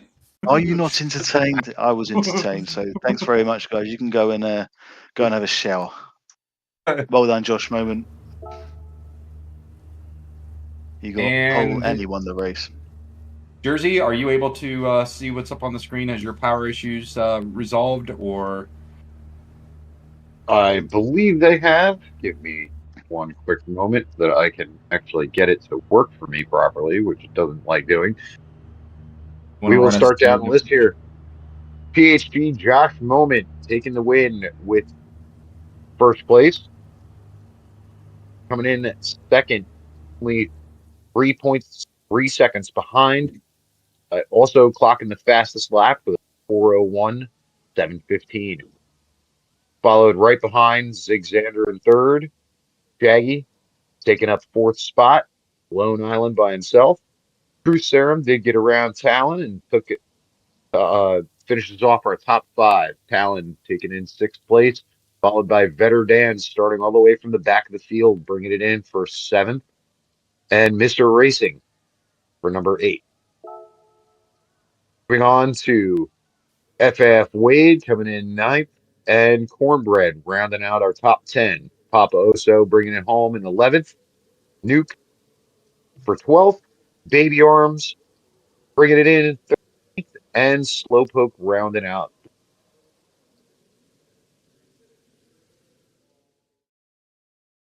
Congratulations, guys. Yes, congratulations. That was a very entertaining race. Once again, really like seeing the pack close together like that. It might not be the I don't want to say glory hounds, but you know what I mean by the split one guys who are the just absolute units on the track. Yep. It's very fun to see such close, tight racing, and it definitely is a fun time to commentate on. Who do you guys have for the driver of the race? Or driver of the split? Josie, you can go first, mate. All right. Well, I'm going to stick with what I was saying before about midway through the race when I saw him climbing up, knowing that Vetter Dan started all the way in the back, had a couple of little hiccups here and there, but still managed to bring himself up to 7th place finish. I'm going to stick with Vetter Dan for today. Okay. And for me, I was going to say Josh because I did say because he started at the front, he was just going to disappear. But Oak has really impressed me this round. His drive was incredible.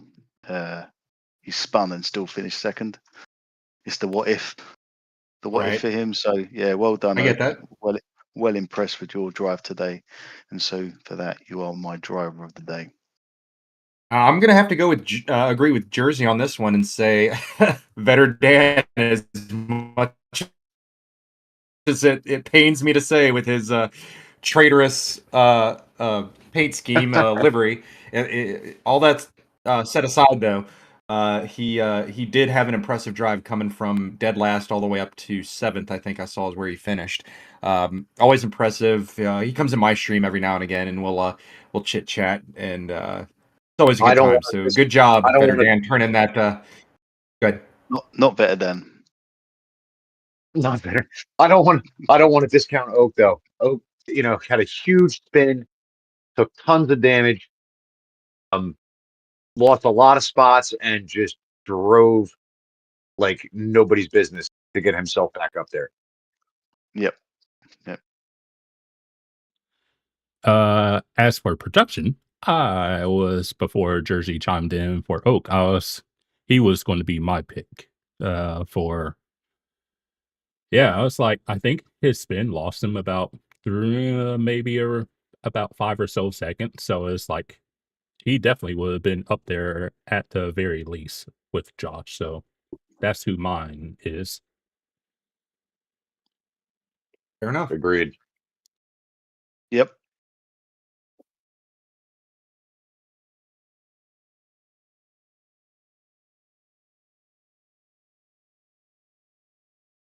There you We go. got a poll up down there in the chat for your driver of the day. Everybody go ahead and vote. Any final thoughts about this split, gentlemen, before we take a quick break before this next split? For me, you can't predict anything, man. The weather, the qualifying is the one that I think is cashing a lot of people out. Is you're getting that one chance. So yeah, looking forward to the next race, guys. I'm gonna probably grab a glass of water after this. I think I've spoke too much. You probably need a break from having British accent in your ear as well. Yeah, I gotta prop my earphones in. I'm not hearing so much. Yeah. You might just start speaking in English as well. I can try. I'm not very good at it. So. See, there's English, there's English, and then there's American. See, there's right. difference. There's America, But goddammit. but see, he speaks proper English. Oh lordy! All right, well, I think we are going to take a short break. We will be back to you with Split 4 to end up this round of the PHG GT World Series. Hang in there, guys. We'll be back here shortly. Yeah, just want to say hello to Horn of Plenty because they said, "Hey, Jersey, Chuck and JK." So, hey, how you doing? I don't.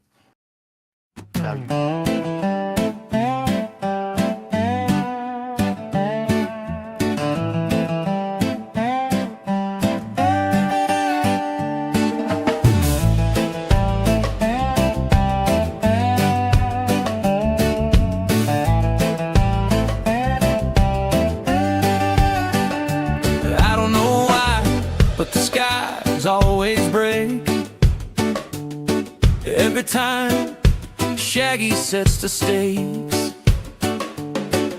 He lines up the lobbies, the cars all shine, but here comes a storm right on time. Oh, Rainmaker, why you gotta pour? We just want the track dry, nothing more.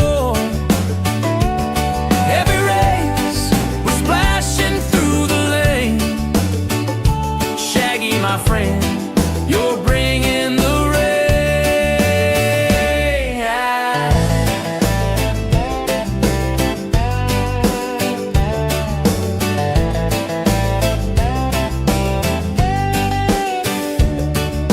The tires are slipping, the turns get wild.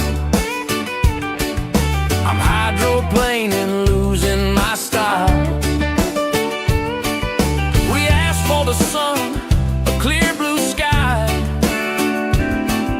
but puddles keep falling and I don't know why. Maybe it's luck, maybe it's fate, or maybe Shaggy's laughing at our state. Oh, Rainmaker, why you gotta pour? We just want the track dry, nothing more. Every race we're splashing through the lane. Shaggy, my friend, you're bringing the rain.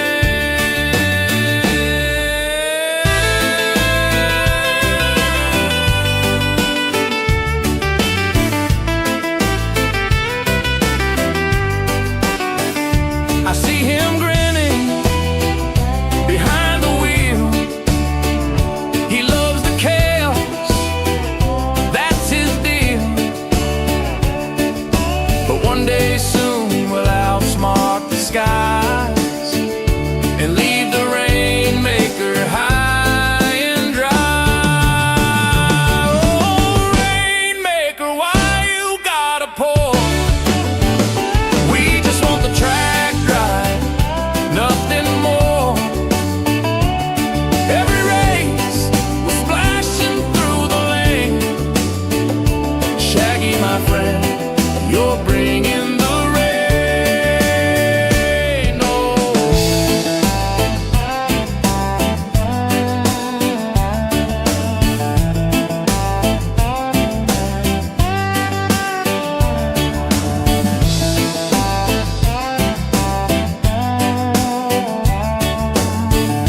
but the skies always break every time Shaggy sets the stakes.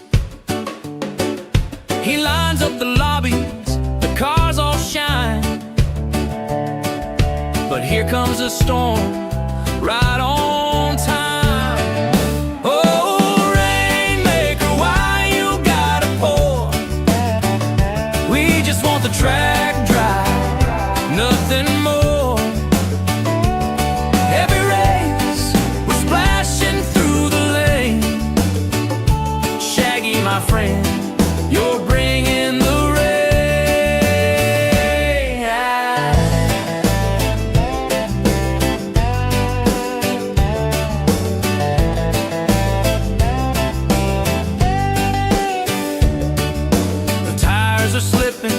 the turns get wild.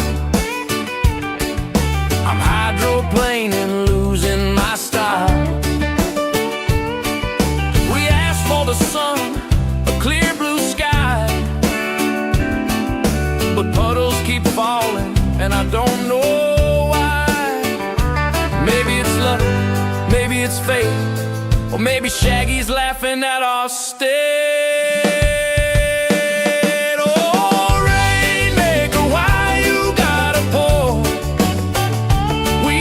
The track dry, nothing more. Every race, we're splashing through the lane. Shaggy, my friend, you're bringing the rain.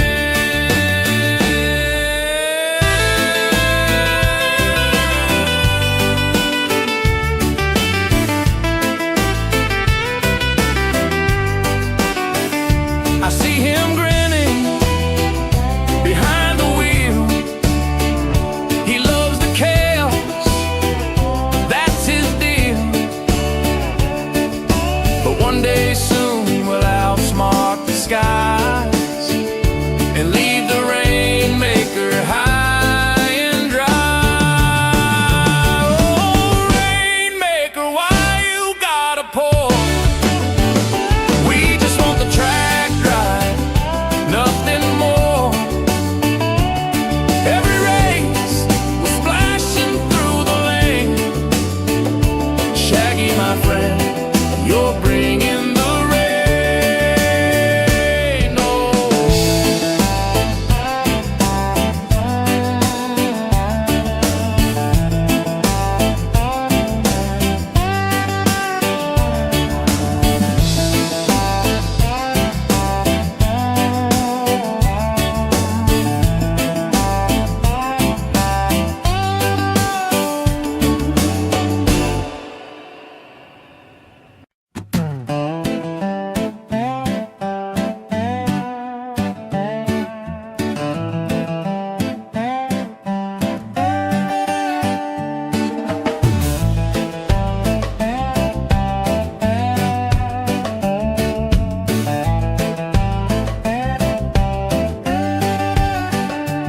I don't know why, but the skies always break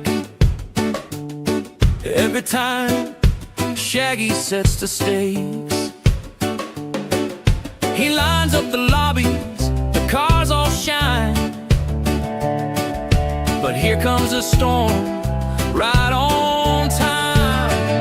Oh, Rainmaker, why you gotta pour? We just want the track dry, nothing more.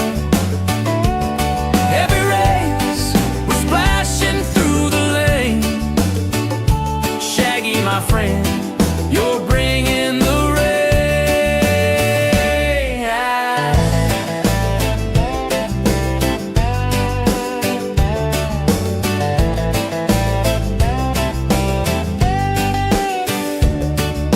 The tires are slipping, the turns get wild. I'm hydroplaning, losing my style. We asked for the sun, a clear blue sky, but puddles keep falling, and I don't know why. Maybe it's luck, maybe it's fate, or maybe Shaggy's laughing at our state.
my friend, you're bringing the rain.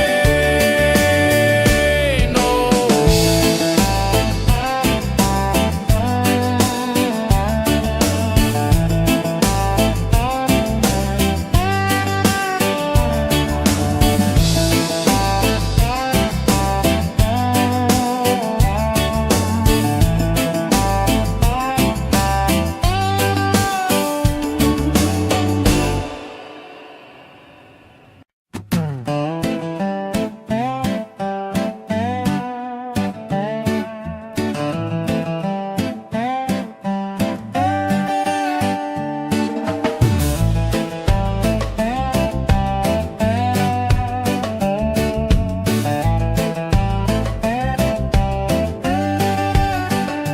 I don't know why, but the skies always break every time Shaggy sets the stakes. He lines up the lobbies, the cars all shine, but here comes a storm right on time. Oh, Rainmaker, why you gotta pour? We just want the track dry, nothing more. Every race, we're splashing through the lane. Shaggy, my friend, you're bringing the rain.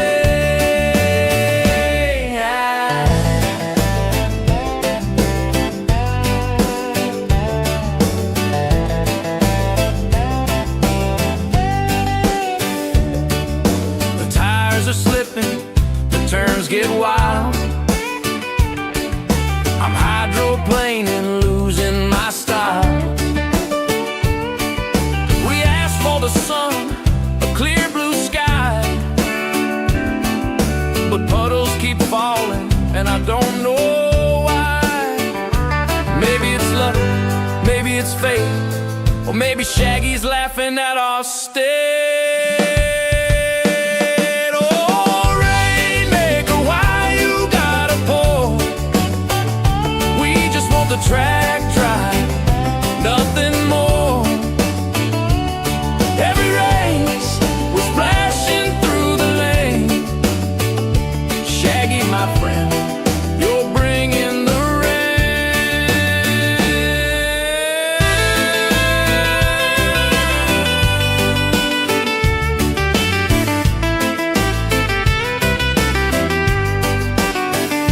I see him grinning behind the wheel.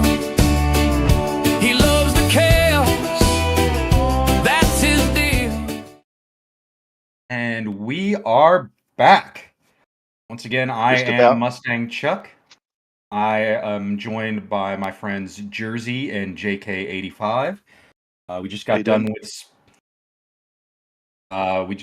with Split 2, and now we are going to Split 4. What are you guys thinking about Split 4? Chaos. I'm just ready to watch. I'm just ready to watch the proprietor take it home. That's right. That's right. Just don't spin and take him out this time, Papa. Right. It is going to be interesting to see because it is our proprietor's turn to race in Split 4. So we'll make sure to try to keep a camera on him throughout the event. And just remember, Papa, water is wet. Yeah. It's slippery. Water is slippery. Stay away from it.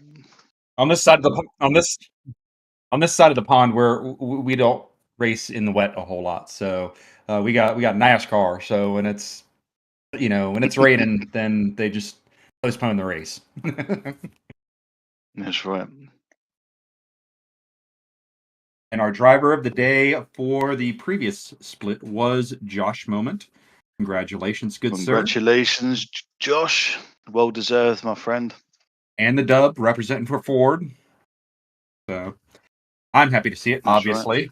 I thought it was a Chevy. Oh I yeah, saw one with a Chevy badge on it. a Chev T40. Chev T40. Yeah, that's right. I'm telling you, that's That was why I'm quick. so disappointed that Vetter Dan did not finish first, because I just would have loved to see the bow tie come across the line first. Well, you know what they say, only little boys wear bow ties. Yeah. That's it.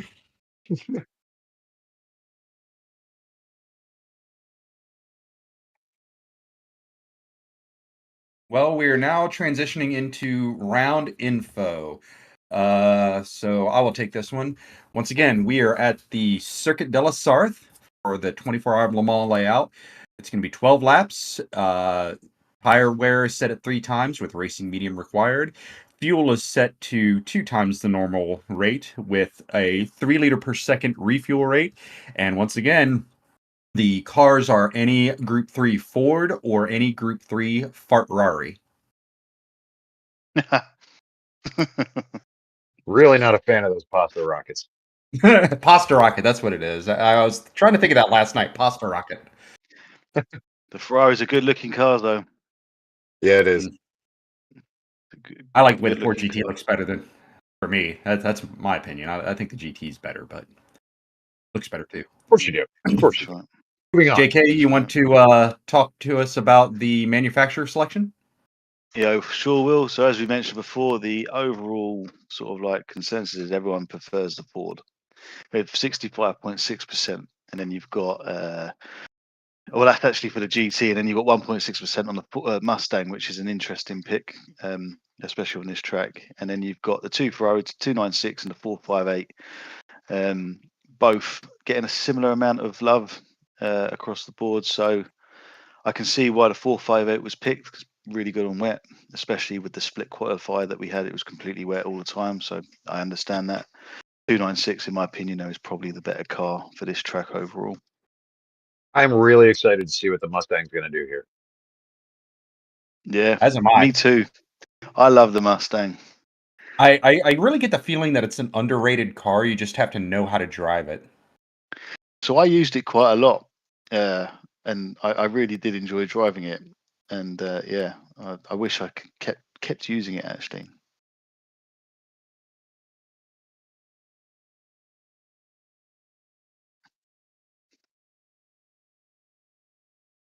So we're going to go and talk about splits. Jersey, do you want to walk us through the splits here when we get it up on the screen? Are you able to see it? When it comes up, I'm still having a little bit of internet problems over here. All right. I can lead on this. That's fine. Yeah, go Yeah, ahead. I think Go ahead. I think you're better off because I'm still not caught up. Mother Nature, man. No worries. That's it. So for split 4, we're going to have Gixxer. I'm hoping he's got a Suzuki GSXR. Otherwise, that name doesn't make much sense to me. Anyway, I digress. And then we've got PHG, Arrow. We've got Metal, Fernando B, Steven Sills, Nasty, Johnny Boy, Armadillo Dash. What a name! Great name. Corridor, Zilla, and the owner of PHG himself, Papa. You got Croatian, and then you got Leo, and then Strict. That is a fast bunch of people there, and really looking forward to this race. Indeed, it is. And, you know, Papa is obviously our proprietor, like we said before, and Leo is one of the OGs. Him and I, and, you know, a bunch of us obviously have been around since the beginning of this whole thing. Wow. It's great to see some legacy guys. I've just coming seen. out. Sorry, I've just seen in chat that Johnny Boy won't be able to make it today. He's at his father's funeral. He did mention it last week. So all our thoughts and prayers are you and your family, Johnny Boy, and I hope you're okay. Yes, definitely, indeed. It's always hard losing a family member. And one of the things we in the PHG group, and I'm assuming all of the other race teams that are involved in this series, is family comes first. Racing's great. We love it. It really scratches an itch for all of us, but there are more things to life than racing. And, you know, family always comes first. 100%. Yeah. Yep. So thoughts and prayers. All the best, Johnny Boy. Mm-hmm. All right, so who do we think is going to be people to watch in this split, gentlemen? JK, you want to go first? Any of them, man. I'll be honest with you. I've got a secret hope that Papa will top this one. So do I. Yeah. That's Yeah, the there's same no way. bias Long there at overdue all. and well deserved. Indeed, indeed. That's right. I can't call it for this one either. Once again, we got some of the fastest drivers in the game involved in this league, in my humble opinion. And it's just a lot of times it's just excuse me, a roll of the dice. You know, who's it going to be? And somebody out of nowhere, it's like we didn't think they'd get it, but I mean, look what Better Dan did in the last split that we just saw. Dead last all the way up to mid pack. So anything can happen. It's racing, right? That's right. Absolutely. Yeah, it's going to be another incredible race. I'm really looking forward to it. See. All right, so we're getting ready to go live on qualification here shortly. They're just resetting the room and everything. So, favorite tracks out of all of them in Gran Turismo, real quick, guys, while we're waiting for the room to be reset. JK? For me, I really like Brands Hatch. That tracks. That tracks. Yeah. Although I'm British, I just like it. It's got fast corners, slow corners, straight bits, and it's so tight. You've got to be really quite precise with what you're doing. So yeah, that's why I like it. Or is it Road Atlanta? I love that track as well. That's a fun one. That's a fun one. I'm gonna pick two. There you go. I'm being greedy. That's fair. I've got two in mind myself. So Jersey, what do you got? Honestly, I think one of my favorite tracks to race on is Spa. Just because it's deceptively wide, but the line on it is so narrow that it's really, there's not too many spots for overtaking that are not going to slow you down. And just 1 millimeter outside of where you're supposed to be going up through a Rouge, and you're losing a ton of time down that street. Yeah, I definitely felt that bite me a few times in my practice for the Nations Cup race on Wednesday. Is so critical and coming out of turn 1 and up into a Rouge at Spa. So one of the things I've been practicing my butt off for. For me, it's a twofer. It's going to be Suzuka. I really like how it flows. And Dragon Trail, actually. That was my first win in Gran Turismo, was at Dragon Trail in a GT3 League GTWS Nations race. So a couple years I just want to point out that nobody mentioned Fuji, because I don't think anybody likes Fuji. Fuji's all right. Fuji's no. That's how I met Papa. Actually. Salamander thought I was going to pick Goodwood. I can't stand Goodwood. There's too much grass. Yeah, it's. I find it hard to like gauge your braking zones there so much. Yeah, there's no landmarks. I can't stand it. No, I can't stand it. Just delete it from existence. Just get rid of it. I went to Goodwood Speed Festival a fair few years ago now, and it's fun. Expensive but fun. I will say that the Goodwood YouTube channel has a lot of retro racing that they will show from time to time, and I actually really enjoy watching some of that, seeing some of these legendary race cars from a bygone era take to the track once again, and it makes my car nerd heart happy to see all those cars still out on the track. Yeah. No. Yeah. It is. Yeah, Sal.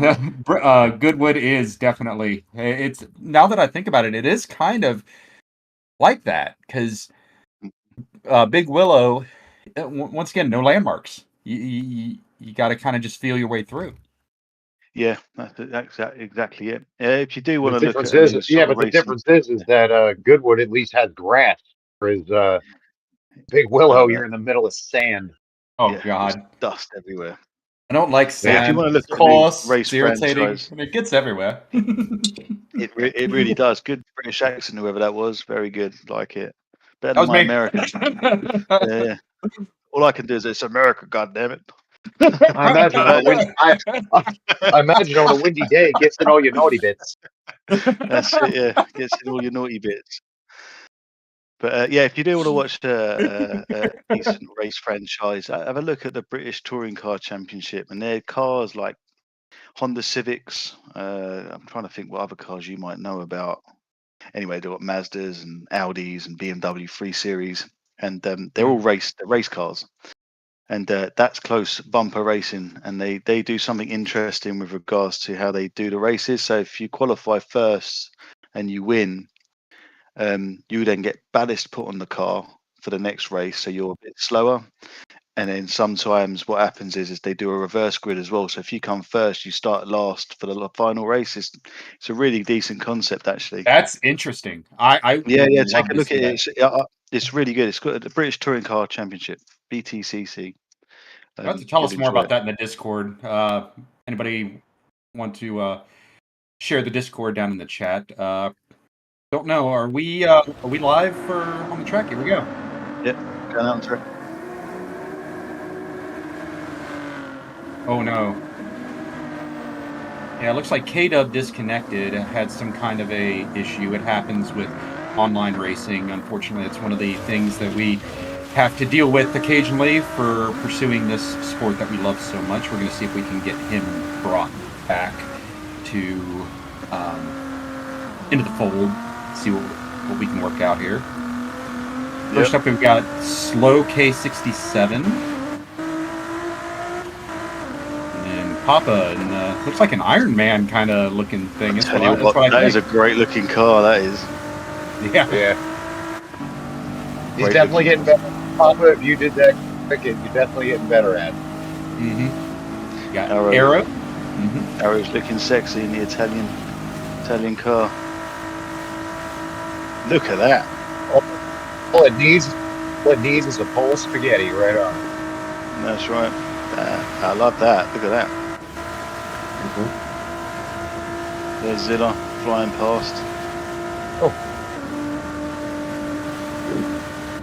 Love that. That looks good. Johnny Walker. And Hoonigan. Yeah. Good that is. I like the carbon, the forged carbon look on that. Mm-hmm. Strix.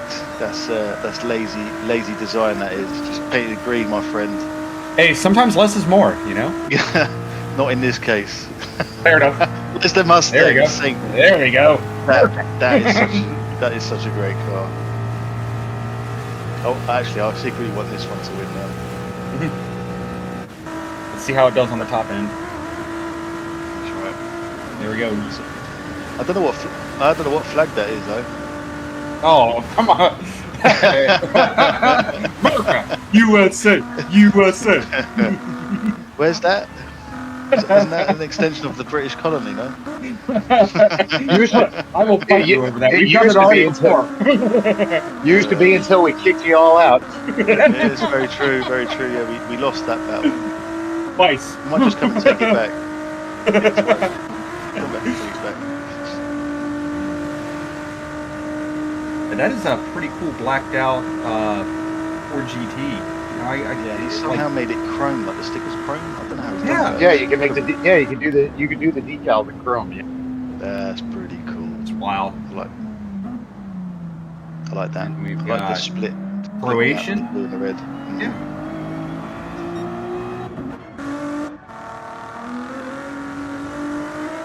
Nice thing. Booty sweat. Booty sweat. Everybody remember Tropic Thunder? Great movie. Absolutely incredible. If you haven't watched it, go and watch it. It's That is awesome. I'm a It's dude Hollywood making playing fun a of dude, itself. playing another dude. And which dude I am. Yeah, it's basically Hollywood making fun of itself. So Yeah, it's a very good, very, very good film. uh We're going to see people just trying to burn off fuel at the moment.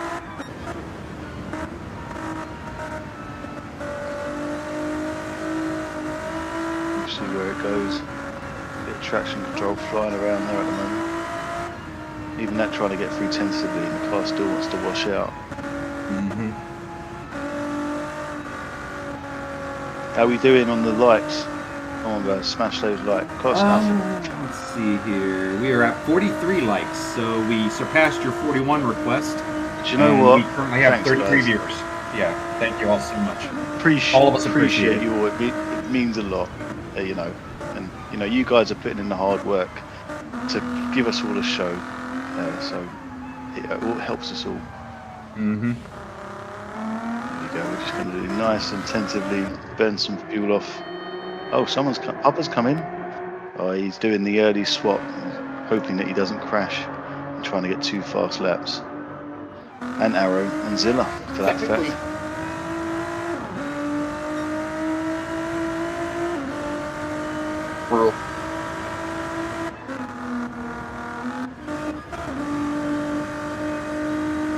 Got Strix 9 here. Yeah, we've got a bunch of people coming in. Oh, They've all gone with that. They're either got a death wish or they just know what they're doing. I'll be crashed by now. I'll be spinning around and around, not knowing what day it is. Mm-hmm. Indeed. What Pops was waiting for, probably just for people to clear out so you can get lots of clean space. Yeah. I think he's gonna wait for the track to dry. Yeah. Yeah, fair enough. There he goes. Pretty good. Okay, tires are on. Let's go.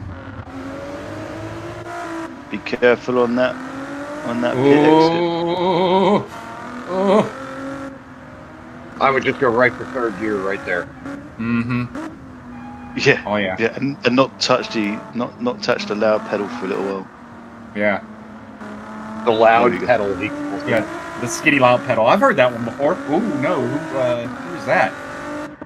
Somebody lost it. Croatian. That's okay. We have him here. Right, Just came out. Yeah, he'll be alright. This is the time to get it out of the way right now. Yep. Yeah. Just don't do it on the last couple of laps, otherwise. He was trying to dodge Armadillo, it looks like. Yeah, Rowdy knows about the skitty loud pedal down there in the chat. That's right.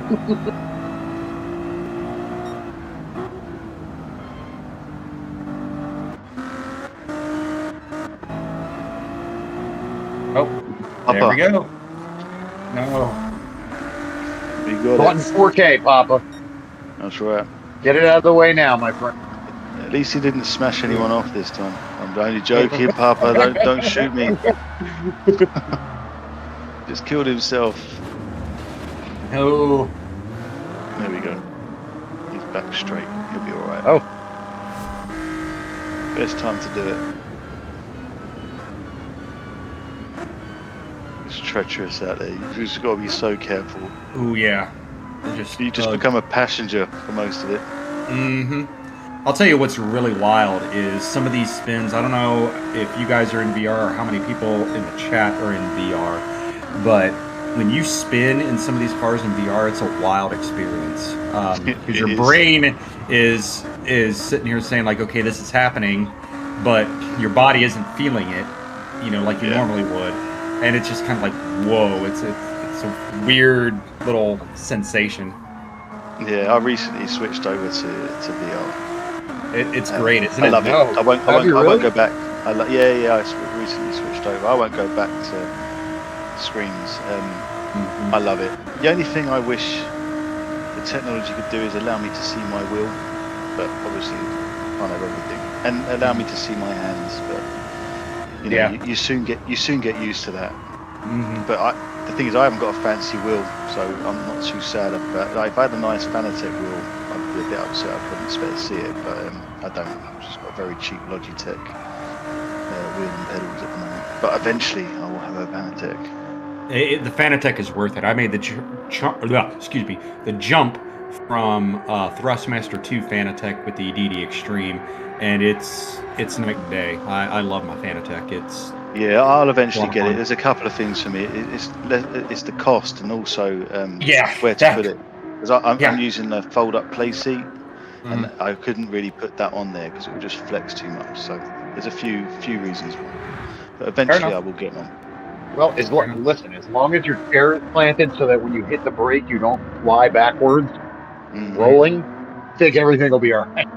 Yeah, Yeah. I use the Next Level Racing GT Lite, and my Fanatec works fine on there. I mean, I can't swing it all the way. Like if I'm wanting to get out of the rig, I can't swing it all the way to the side because the DD Extreme that I have is so heavy that it will literally tip the fold-away seat over. But it holds it. Yeah, I want to get a GT Amiga, maybe Prime rig. I Yeah. think that's what I'll end up buying. But for now, I will just use my Logitech G923 or whatever it's called. I'll just use that for now. Yeah. Looks like Papa's got a little bit of a pack going on. See how close everybody decides to stay through this qualifying session. They're going to be coming on to their first hot lap.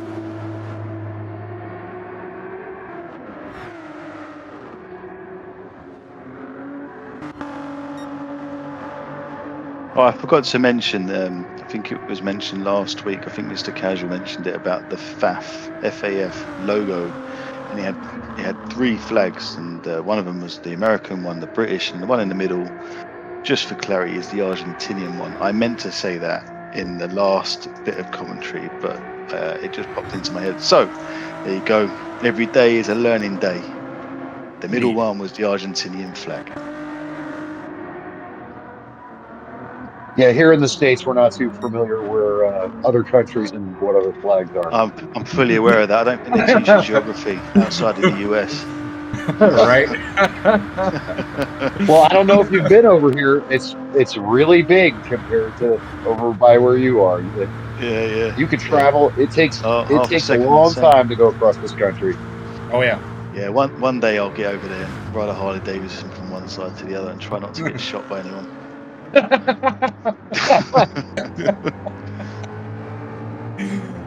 Oh lordy. Being on this commentary, they might come and find me. I don't know.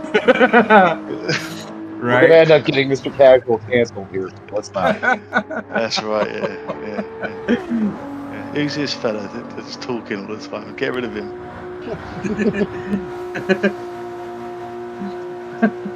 So we should see a couple of cars now on the fast lap. What was it? There's quite a few, wasn't there, that came in first on the first lap. So. Oh yeah, like a good chunk of them. Yeah, do you know what? I think that Mustang looks incredible. It does. It does. Saint win this race just for the Mustang. Yes, sir. Do it for Shelby. Now, I'm curious to see how many cheeseburgers per can of beer that the Ford GT race car and the Ford Mustang gets on the Mulsanne here. Maybe we can check that later on down the line in the race, what their top end looks like. Yeah, that would be really interesting to see. Don't want to be out there for too long. Livery out there. Oh. Zilla. He's a fast racer. I've raced with him quite a bit. He's a quick driver. Oh, corridor's fallen off. Looking down in He's the got chat. a fair bit of damage. Looking down in the chat. Who is it that disconnected? I'm sorry, because Shaggy was K-Dub. Yeah. I think it was K-Dub that had a problem. Shaggy, if you're watching, well, I see in the chat, is K-Dub trying to get back?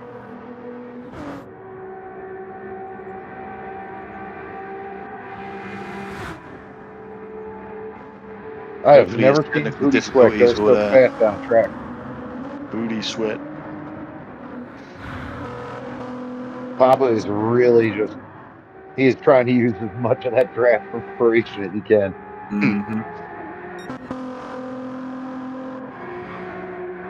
There's my boy Speed Bump in here as well. Good luck to Speed Bump.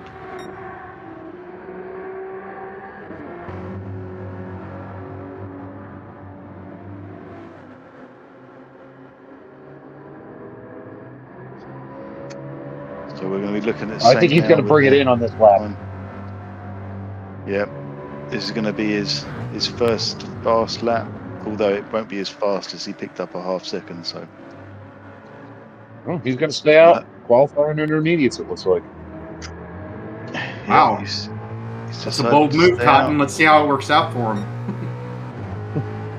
4 minutes 16 is provisional. Pole. We'll start seeing everyone get a little bit quicker, I think. There we go. There's Zilla. Sorry if you just heard that. A slight sneeze. Good time. Wait for Nasty. He's a 4 minute and 8 seconds. 8.3. Papa 410.2. Croatian 11.6. Saint 16.7. We just mentioned. Arrow had a slow out lap. 26.8. So at the moment, provisional pole so far is Nasty with a 4 minutes 8.3. Good time. He sure is. Well, he did it. He made it. He's got time. Oh yeah. He's made it. He's going to go around. Speed bump. Did he make it? Oh, behind that him. was even closer. Well done, speed bump. Oh, Go get it. Go get it. Saint's got a nut. Is it? How's Saint doing? What's his top speed looking like?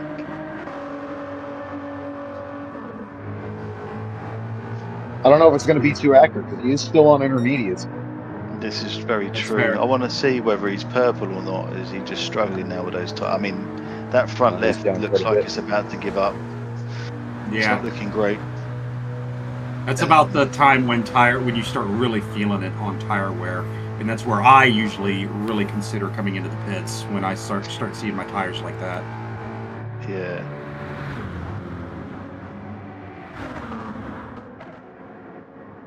Yeah, it looks like Papa might have had an incident, and he's 410, you know, with the grid start, I don't think he's going to suffer too bad.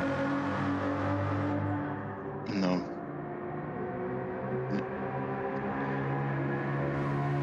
He's trying to keep them intermediates cool. Here. He's trying to keep them cool. And Zilla is just creeping up. Mm-hmm. He doesn't want to get on that side though, so he's not benefiting from a slipstream there because he can't get on that wet stuff, the slicks. Oh, a little wiggle there. Yeah, you can see that Mustang is struggling for traction now. Oof.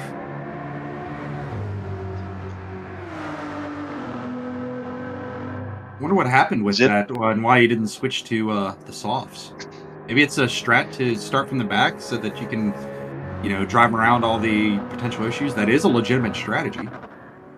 Potentially, or it could be as simple as, oh, I forgot.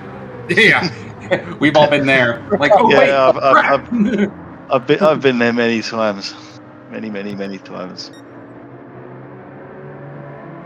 I think we're still trying to get K-Dub in. Just looking at the chat, looking like we're still trying to get K-Dub in.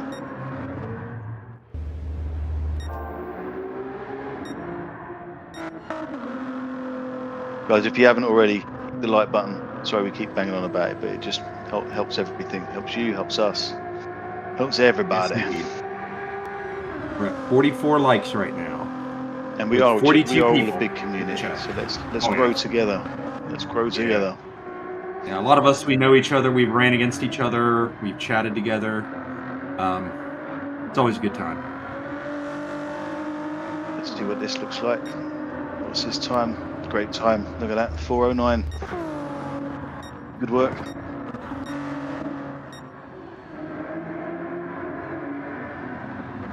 Fernando Button and Strix, they're racing already. They're wasting no time. They're going to race in qualifying. It's a 4:10. I think Strix got a 4:11. I wonder how much racing with Fernando that caused him some problems. Saints coming through. 4:16. He'd improved by half a second even with worn tyres. Well done. Zilla, what did Zilla get? Arrow. P7, well done. Well done everyone. Good work. Oh, excuse me, sorry. Croatian with a 407.9. He just put that in there. I think we've got Armadillo, not Arrow's finished, I think. And I think you've got Speed Bump. Got Steven Sills with a flag. I'm not sure what that flag is. This corridor. Yeah, Speed Bump. I think he's the last to come through, I think. And yeah, the last one to come in. So he's improved by 8 seconds. Well done. He's coming in at 12th. Saint that strategy, whether it was deliberate or not, didn't work with the intermediate. So yeah, the Mustang is starting from the back. And like I said, that's he could have just been playing it safe. Yeah, you're been playing absolutely it right. Yeah, because in the mid pack, that's where the chaos is.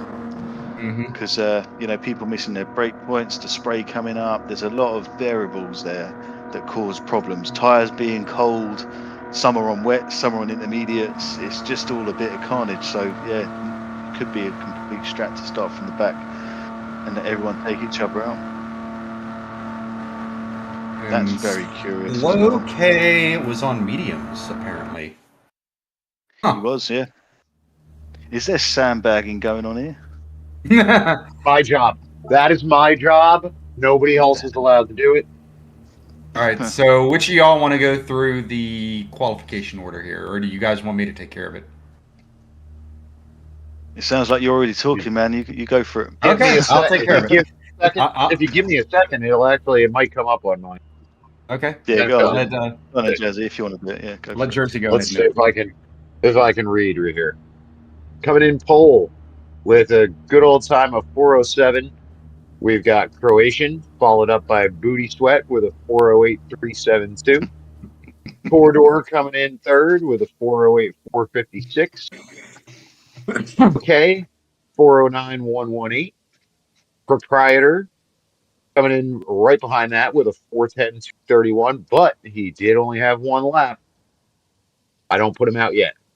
Fernando B coming in sixth, 4:10.843. Strychnine following it up with a 4:11.155. Zilla coming behind with a 4:12.778. And then, hang on, I got to wait for it to catch up on my end. If it would ever do so. And it might have dropped off. Somebody else might have to pick up for me. So we've got in P9, PHG Amarillo Dash in the Ford GT. P10, we've got PHG Aero in the Ferrari with a 4:13.817. In 11th, we have Steven Sills in the Ford GT with a 4:15.169. In 12th, we got Speed Bump once again in the GT with a 4:16.030. In 13th, we've got Saint in the lowly Mustang with a 4:16.329. And unfortunately, K-Dub, he was not able to set a time due to a disconnect. And looking down at the chat, it looks like Cole Trickle, aka SPC69, might be joining in.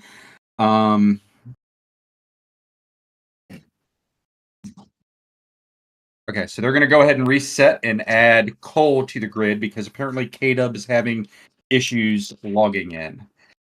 So what do we think, guys, about the qualification session we just had?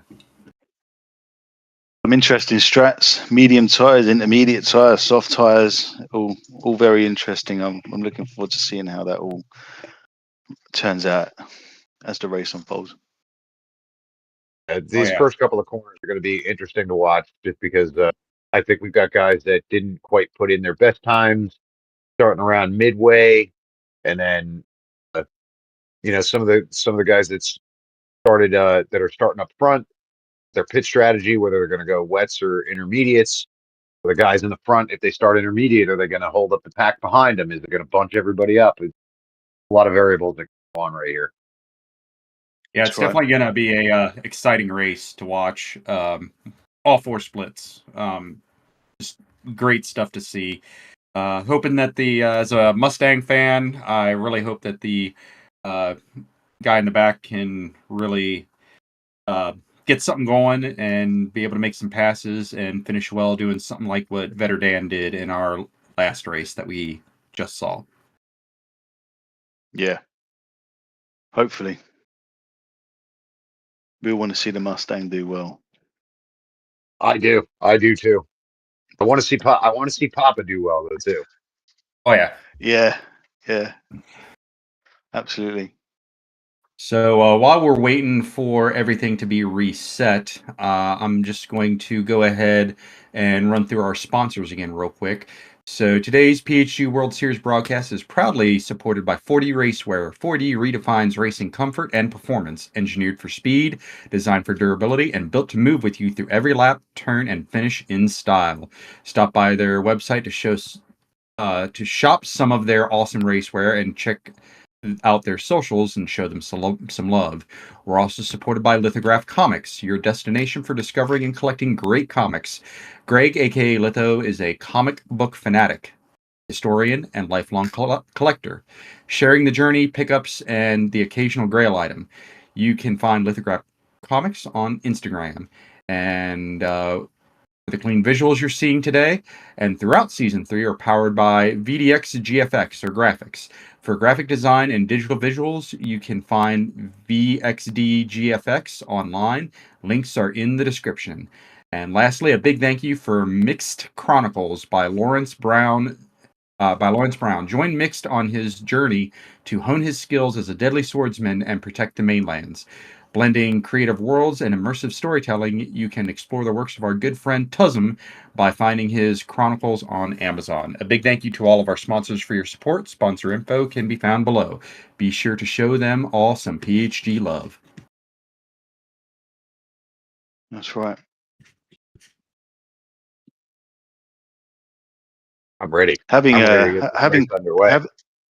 having Cole now enter, and we all know how fast Cole is, so having him come from the back as well, it'll be interesting to see now the race dynamic with the addition of Cole.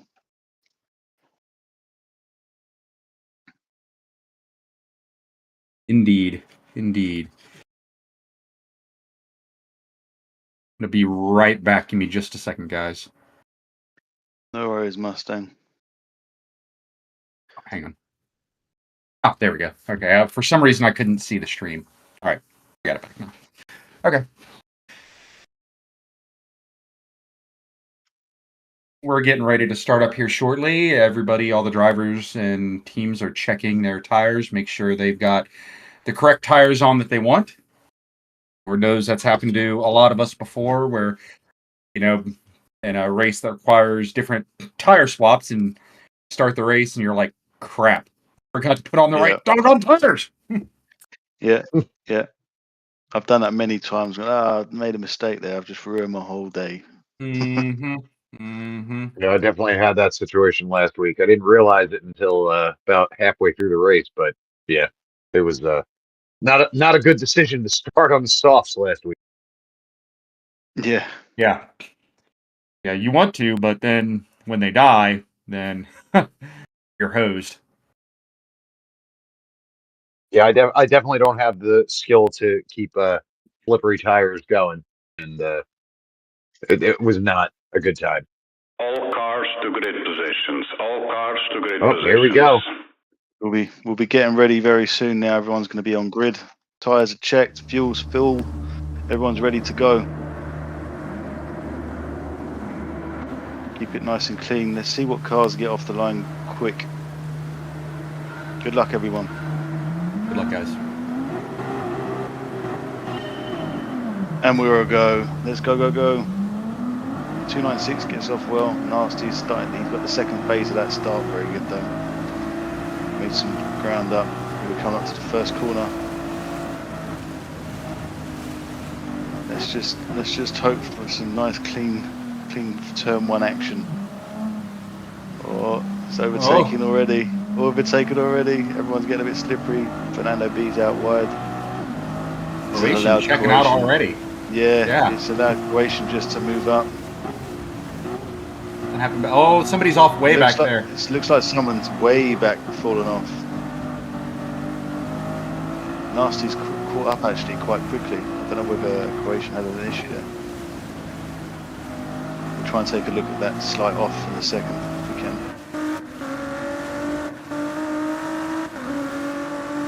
Papayoso. Sorry, Papa. Sorry, not Papayoso. Papa. Is Yeah. oh. He's There we go. looking good here. We're going to see the action from the back here. And just like we were talking about, the mid pack here is chaos. Mm-hmm. Always is. Yeah, we can see here now what happens. Yeah, Fernando B goes out wide. Yeah, he's gone. He's out. It's a long race. He's got some suspension damage and some aerodynamic damage at the front. So we'll see how that takes us. Yes, indeed. So we've got Croatian. He started on the intermediates. Perhaps that's I don't know whether Nasty started on the wets, and maybe that's why he's catching him slightly on the. Yeah, he's thought so. He was catching him on the corners, and yeah, it's a bit of a seesaw actually. So the first lap, the wets are pretty good, and then on the second lap, when it's still a little bit wet, the intermediates then come into their own. So it's a tale of two halves. Yes, indeed. Tell you what, that is Tetchy going in there almost too wide with Strict and Papa, and they kept it nice and clean. Corridors here. And he's revving out the car. It seems like that, oh no, he's short shifting slightly. It's interesting. We saw some cars really revving it out in the last race at the beginning. And whereas here it looks like some of the guys are sort of trying to keep their fuel. And Papa is using Corridor to get them, push them along the track. Smart move, smart racing. Staying in that draft. Big pack of guys staying. Hey, in you're not going to win the race on the first lap. Yep. You know, Absolutely not. And with all This the is a long all the race. straightaways here, and how much time's got to go by, you're not going to pull. You're not going to walk away from the guys around you. Yeah. no chance. Always, And Nasty's sitting behind Croatian here. We don't know what strat Croatian's got, nor do we know what Nasty's got. But the fact that he's sitting behind it and pushing him, by the way, it just seems to me that Nasty's thinking, that's fine, you take the lead. I'm going to save fuel and I'm going to stay within distance and try and do you on the pit. yeah, you know, and that's a Got a perfectly bit wide viable there. strategy. That's a perfectly viable strategy, considering we know the Ford GT has Really the is. top end Oh, on Papa got hit there the by Strict. Free into that oh. corner. pretty wide. Yep. That is a telltale. That's just a tale of, you know, getting aggressive on the first lap and you just lose touch with the car in front. It all becomes a little bit more difficult. Yep. Nasty is happy to stay behind Croatian here. Oh yeah. Oh no. Oh no, Croatian's gone. What track? It's the danger of the intermediates when it's a really wet track. Fernando, please be. Yeah, he was ghosted. I was thinking he was just to get smashed off the track there by Fernando Martin. Yeah, that would have been bad. So Booty Sweat Racing Team, it's looking good. Sweat. I know T-Case is happy right now knowing that Booty Sweat is in the lead. Booty Sweat is in the lead. That's right. Strict is really being aggressive here, trying to get up the track. He's obviously got a bit more pace than the rest of them. He's around and wants to try and get clear of him. He is not hanging about. Papa's getting beaten up a little bit. Is he? No. Oh. Sorry, I was looking at the wrong bit. He hit the back of the Strict car. Papa had he's up into third now, so I don't know what happened, whether there was some issues, but yeah, he's right there.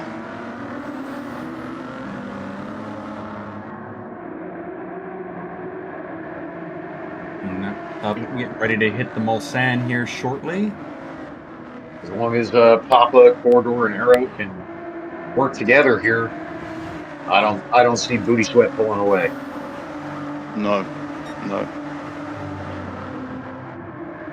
Yeah, Booty Sweat's going to slow. He's going to be a little bit slower than the guys on the intermediates this lap. Maybe not now, but towards the end of the race. Towards the end of the lap. And he'll have to come in way before the intermediates. But again, like I said, the mediums or the soft slicks will be faster. It's just that narrow margin of error following the dry line. Papa is he's working well, trying to do the right thing by just pushing along. Yep. Don't force the issue either. Ooh, There's someone and who is outbraked that? trying to themselves. get around. Amarillo. Yeah, Amarillo's outbraked himself there. Following in the spray, it's easy to do because you lose your brake markers. Mhm. Sometimes you lose what day it is, what your name is at that point because you haven't Yeah. got a clue what's going on. Yeah, it definitely does get tough. I think we'll see it here, just outbrake himself. There we go. And Yep. to avoid any sort of collisions, he did the right thing and just let it go wide. Mm-hmm. That's the right call. Don't want to ruin anybody else's absolutely. race. No, you've already sort of messed up your own. Don't ruin someone else's. Sometimes that ghost doesn't come fast enough. Oh yeah, we've all been at the receiving end of that. I know I sure as heck have. Yeah, me too. So interestingly, the Mustang is up to is up to 7th now. How many cheeseburgers per cans of beer? Let's see here in the straight. 161, I think I saw. It's not too shabby. Now let's see the when we come back around, let's see what the GT does in the straights. I'm honestly curious. Saint is making a pull on. The Mustang is quick Strix, out of corners. It's always got good traction coming out of corners. It reminded me a lot of the 911 GR3 car, how it comes out of corners. I used to race it quite a lot around the Red Bull ring, so it's got poke coming out of corners. And actually, it's not doing too bad down the straights. I mean, the GT couldn't get past it. I'm a data guy. I like to, nerd out about that kind of stuff. So. Yeah, me too. I'm with you. When I practice for race, I'm all about the data. I'm looking for my optimum time, my least optimum time, the times I can put in burning more fuel, but then I need to make it back up again. Papa is out in first. Check him out. There we go. He's trying to keep those intermediates cool as well. He's trying to keep those intermediates cool. I wonder if he stays out for another lap or does he come in? I personally going stay too out wide through that. I tell you what, that's brave going too wide there. Yep, that's real brave going too wide there. And that's all playing into Papa's hands. I wonder if Nasty had an incident. I think he just had another one. Yeah, he's we got one going on back there right now. And he just picked up a penalty, I think, there as well. Yeah, Papa's come in, so he's going straight to Slicks. Corridor's in. Climbing the field. A whole. Oh my goodness! Everybody's coming in. Yeah, everyone. Whole group of people are coming in. Saints stayed out.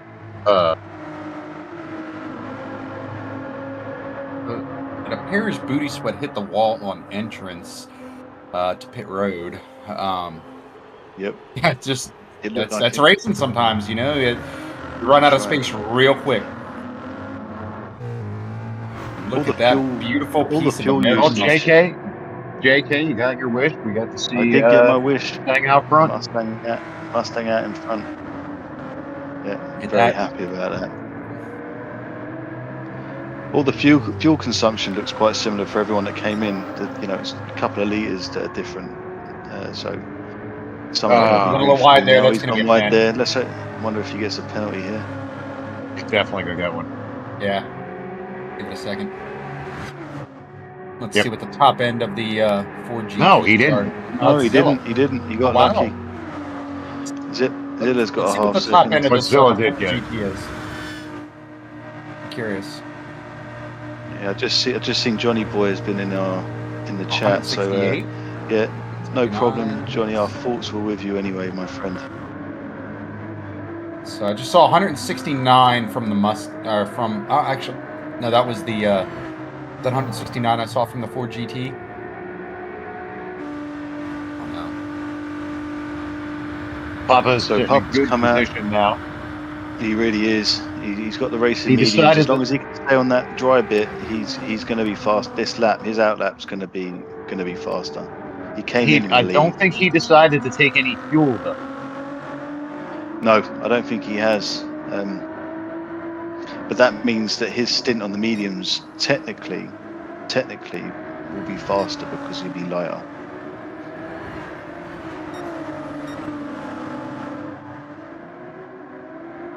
Looks Ooh, like everybody I else tell you decided what, to fill up the tank. Strix has come here to win today. He is not taking any prisoners. Maybe, yeah, he's not taking any prisoners. He is on it, and he filled up as well. So he probably won't need to fill up again. So his fueling is done. He's got plenty of Sunoco race fuel. He's got plenty of go-go juice.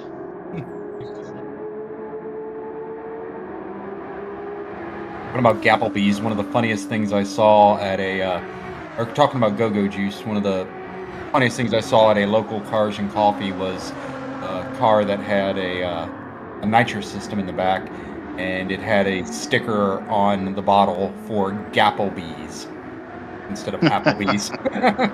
I'm like, I see what you did there. Yeah. Gapplebee's until my engine blows up, but yeah, it will do it for a little while. Tell you what, again, you know, look at No, these cars. maybe it's Gapple sauce or something. But yeah, sorry. Yeah. No, that's all right. Yeah, no, all the cars are still close together. Oh yeah. Even up, Zilla's just served his penalty, so he's going to drop back a little bit now. Look at Cold Trickle. He's up to 5th. Has he pitted yet? Do we know? That man is insane. Yeah, he has. He's come in. Like I said, he is the fact that he got into the split due to technical difficulties for C-dubs. Oh, somebody's off in the back. Oh, I just saw that. Yeah, was that Croatian?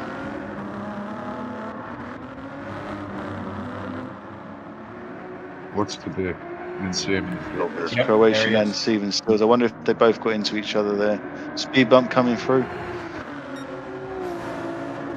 Yellow flag. Hopefully the speed bump doesn't get. Oh, Strix out as well. This course right now just proving to be a real mosquito on a lot of guys right now. Oh yeah, that's unfortunate. That's unfortunate. No. Both drivers at that point were just passengers there. There was nothing anyone could do there. I think Croatian realises that he outbraked himself and smashed into Steven Stills. Fair play to him for letting him go out in front. It's still not going to make up for the time lost there, but still sportsmanship there. You've got to accept and sort of like be happy that happens. Now, if this group decides that they would like to work, I was just going to say, if this group decides now, with all of the turmoil that they just experienced together, if they decide they want to try and stick together and push themselves back up into the front. Yep, absolutely. Oh, look at that. Cole's up to 2nd now. He's gone from 5th to 2nd. Wow. I'm telling you, that guy's insane. Where did Papa go? What happened to Papa? Did he have an accident? No, he's in 5th. Down in 5th. Okay.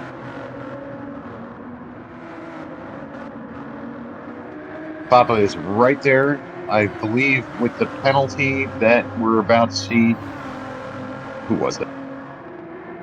That's it. Flo K is going to be serving a 1-second penalty at the end of this lap. And I believe Corridor and Papa will probably get by.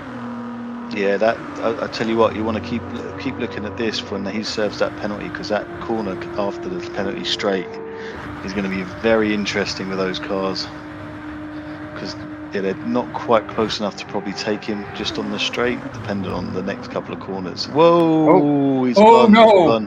He's killed himself. That's okay. He's off. Won't be able to see that now. That's unfortunate. It would have been interesting to see what that looked like. Unlucky. See what happened here. I think he just touched a little bit of water under that braking. Tiny bit of water on. Just lost traction on the left-hand side of that car. Yep. There we go. Yep. Just a little bit. A little wiggle and then boom. That's it. And as soon as you get that and you're losing that traction, you're just a passenger at that point. Hanging on for the ride. As Mike Tyson would say, you give the wall a little tip and you're on your way. That's right. A little tip.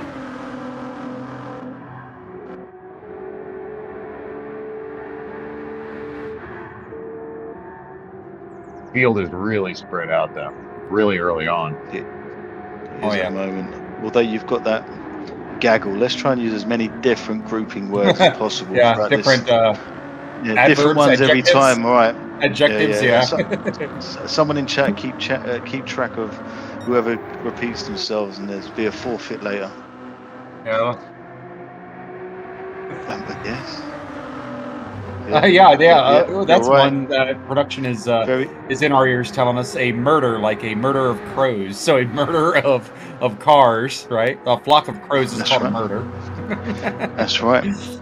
A herd of cars. There we go. So we've got a few to pick up on, but yeah, whoever repeats one, there's going to be a penalty for whoever does it. What that looks like, who knows? I'm not saying anything. I say too much, so it's going to only be me. I want to put the rules in and then get done for him as well.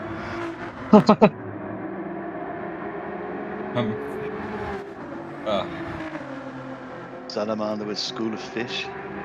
School of cars. Rowdy, like...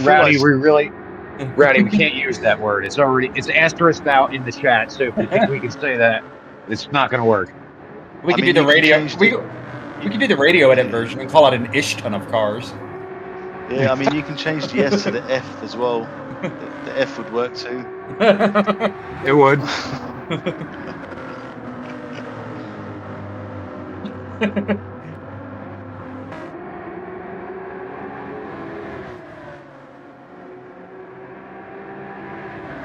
Yeah, I think Saints doing really well on fuel. Saints took fuel. I don't think Papa did. No, Papa didn't take any fuel. I feel like all of the people in chat are googling now different groups, so we're gonna have to start getting them in here. So we got a flop. That's brilliant. Yeah, I think we did herd. Oh wow, well, Papa's got the fastest lap at a 409.680. 409.6. Yeah, that's good. Who's the sandbagger now, huh, Papa? All right. I'm just really happy to see Saint come from the back to 5th right now. Yeah, he's Mustang. doing well. Yeah, he's doing really well. Make this Mustang fan's heart sing, please.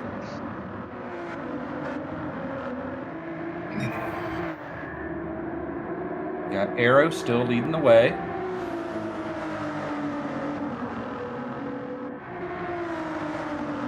Corridor in 3rd. SBC is right there in Arrow's drift, though. He can pull up on him now. Mm-hmm. It's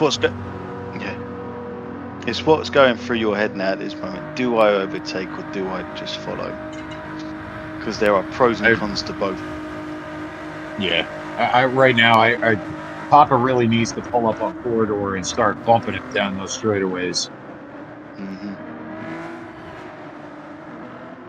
And that's where the analytical side of you needs to come in. You would know what your optimum is, what your fastest time is, what you need to be hitting, and you can only have a percentage either way before it doesn't work out for you. So yeah, it's all a practice and analysing what you're doing. Oh yeah, definitely a lot of practice, more practice than people realize go into these kind of competitive races. Absolutely. I like to stream through and play a lot of different games, but ever since the sim racing bug bit me, I find myself just doing almost nothing but practicing for races, and I'm not gonna lie, I'm not too sad about that, actually. No, that was the main reason. That was the reason why I had to withdraw from this championship after the first race. I just couldn't commit the time needed to be fast. Just like everyone here, like there's this idea that everyone was born quick. No, people have a talent, yes. Mm-hmm. But the talent only gets you so far, and it's the practice and the repetitiveness and being, strict on yourself. Wasn't it Simon who said that, or he was on the Dumb Guys Do Racing podcast recently, and he mentioned something about that. There's natural talent involved, but there's so much practice that goes into it, and that's I've gone around with it on my streams with Shaggy and all that stuff. Is I would love to participate in something like this, but with my work schedule, I'm barely even able to do the official Gran Turismo World Series stuff. Being in the GT1 league, I work 12-hour shifts, and we only got, was in the GT1 league, 3 slots to race.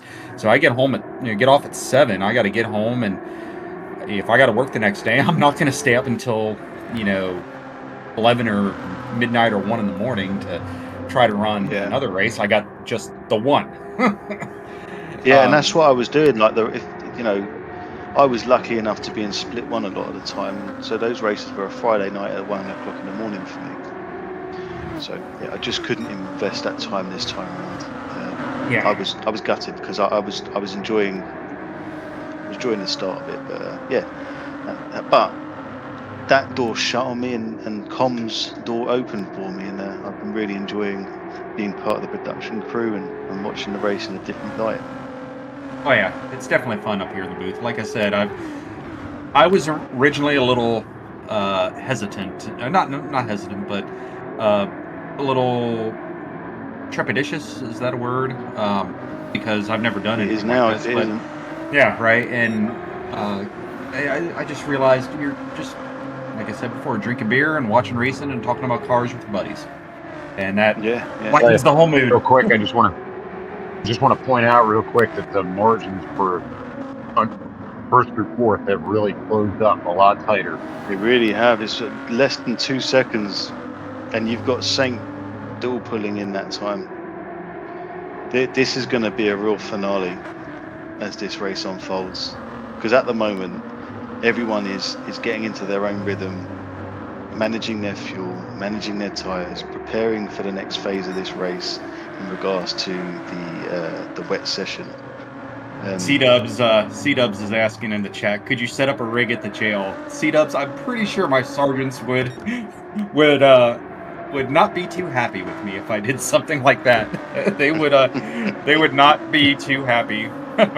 What are you doing this when you should be doing your job? As we see a half-second penalty for slow K. A half second. I think Cole is actually just sitting behind Arrow at the moment, saving all the fuel while Arrow does all the work. Now, we've seen Arrow in this position before. I think it was last race, and he was very good at managing the race pace from the front and managing to get a bit more pace towards the end. That I think took the person, I can't remember who was in second, by surprise, because they thought he was at maximum, and he wasn't. He was driving at maybe 85 or 90% of his capabilities of optimum time. So we could be witnessing the same thing here. He's backing these guys up. They're going to start fighting at some point. He's saving fuel. There's a lot going on here. This is not set in stone yet. And like I said, Arrow's got previous for being a very smart driver. So I'm looking forward to seeing this unfold as we go along. Papa is pushing corridor along. I think he's looking to try and get around him. A little bit of contact there. There we go. So I don't think he didn't push him wide. No loss. No. Purple as well. Purple at the moment.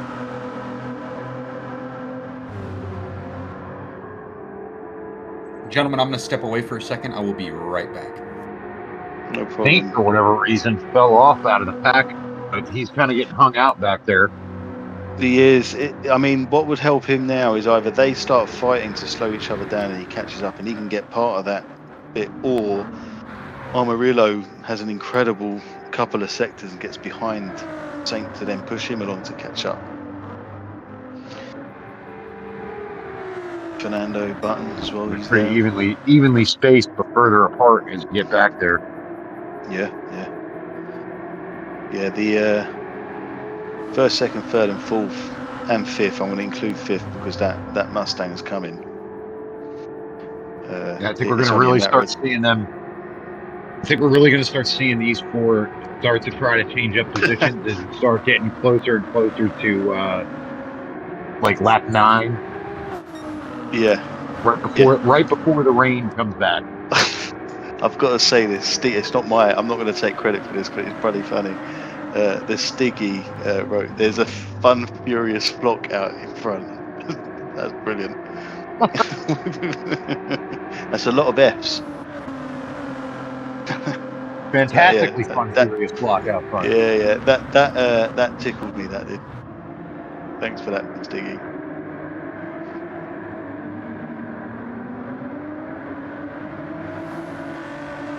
You can change that one up in many different ways, and all kinds of Fs in there. You can get the fun, fun and fast, fantastically furious block front.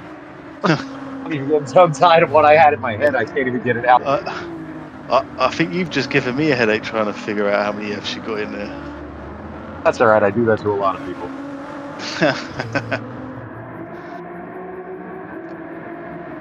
Arrows just pulled away a little bit there.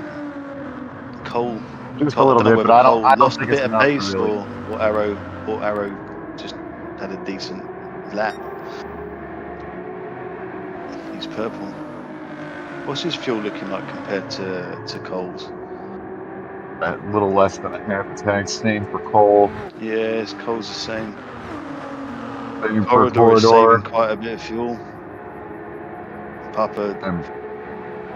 Corridor is he's working well. And he's just pulled up to the back of Papa as well. Yeah. He'll be receiving some of that slip. That's really unfortunate. I tell you what, that's topping out. What, 170? What's 170. That's 170. Not terrible. All right, no slouch. Welcome back. Thank you, sir. I miss anything? You missed a fantastically fun and furious block of seagulls to the front. Yeah, he's come up with a new one, Stig. He's definitely putting this in Copilot or ChatGPT, I'm sure. There's a great gaggle of gas-guzzling goons. Great gas. Why am I thinking of the Harry Potter line of babbling, bumbling band of buffoons? Yeah. He's sticking that through ChatGPT, man. or he's a genius. It's one or the other. Babbling, bubbling. Oh man, did Sage just pick up another penalty, or is that the original? I think that's the original one. Okay. Yeah, that's the original one.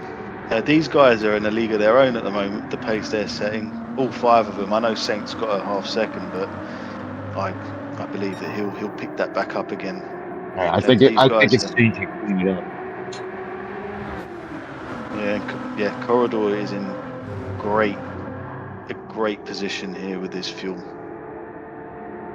He's managing his race really well. SPC's going for a move.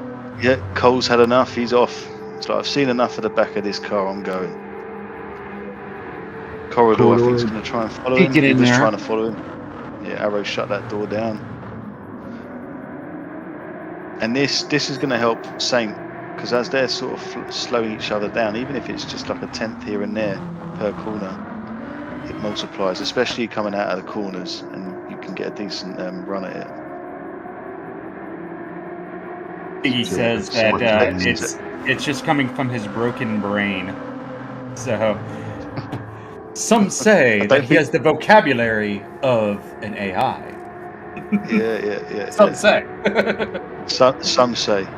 Some say. Some say he is the original AI, but we just call him Stiggy. That's all we know. We call him the Stig. That's all we know. He's the faceless man with a helmet on. Indeed. How much time did Saint lose there? He's back to 6A. He's lost a fair bit of time there. And there's Arrow and Corridor trying to play a little bit of head games with each other. So if they keep messing about, then it might give him a chance. Papa's just patiently sitting back there, ready to gobble up whoever makes the first mistake. Absolutely. I wonder what Cole will do now. Will he try and burn the fuel as fast as he can to disappear, or is he going to try and manage the pace from the front? Because we all know Cole's got. Oh, that looks like Saint went wide. Oh no, Saint. Yep. Oh. Yeah, he went wide. Went wide. It's getting dark now. We're going to see the glowing discs. Glowing discs and fire exhausts. Indeed. really want to catch a real life nighttime race one day so I can see this stuff like in reality, not in just a video game. Yeah.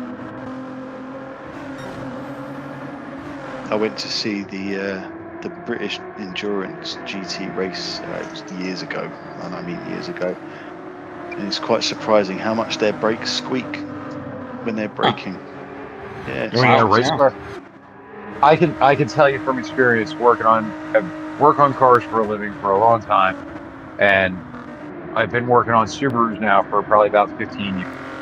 And these people love to buy race cars. They love to buy. Oh, that was What I lucky. What happened?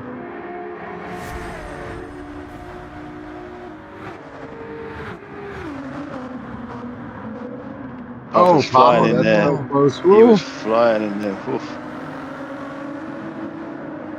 Oh no! There it is. Twitchy bum moment, that is. Mm-hmm.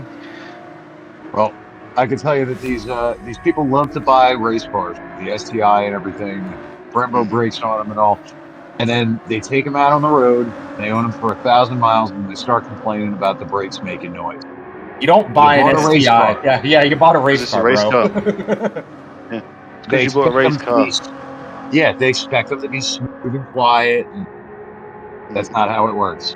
Yeah, even with my own Mustang, I remember when I was putting all the performance parts on it and going through the speed shop that I went through. It's no longer around, but I told them, like, look, man, I want this car to be street-able. Keyword, street-able. Not street comfortable, just street-able, because race car. Yes. Yeah, Salamander, it's twitchy bum time. That old sphincter starts to get funny. You lot are going to get cancelled because of me, by the way. I do apologise. No, I think sphincter might be an acceptable word. Yeah, I'm sure that's in the biology book, so we'll be all right. Papa's in service half second now in the second. Just going to take this last corner and then get that out of the way. I wonder where that sits him with Saint. Saint's had a couple of moments now, hasn't he? I wonder if those tyres are starting to give up on him. No, they look good. Tyres look really good, actually. Ways back though. He's dropped Saint quite a bit back, actually. A whole bunch of people serving penalties. Oh, yeah. There. Big time. That sometimes happens though. Like you're following a car in front, they might miss their brake marker by half a yard, and then you miss it, and all of a sudden you're both following each other out wide.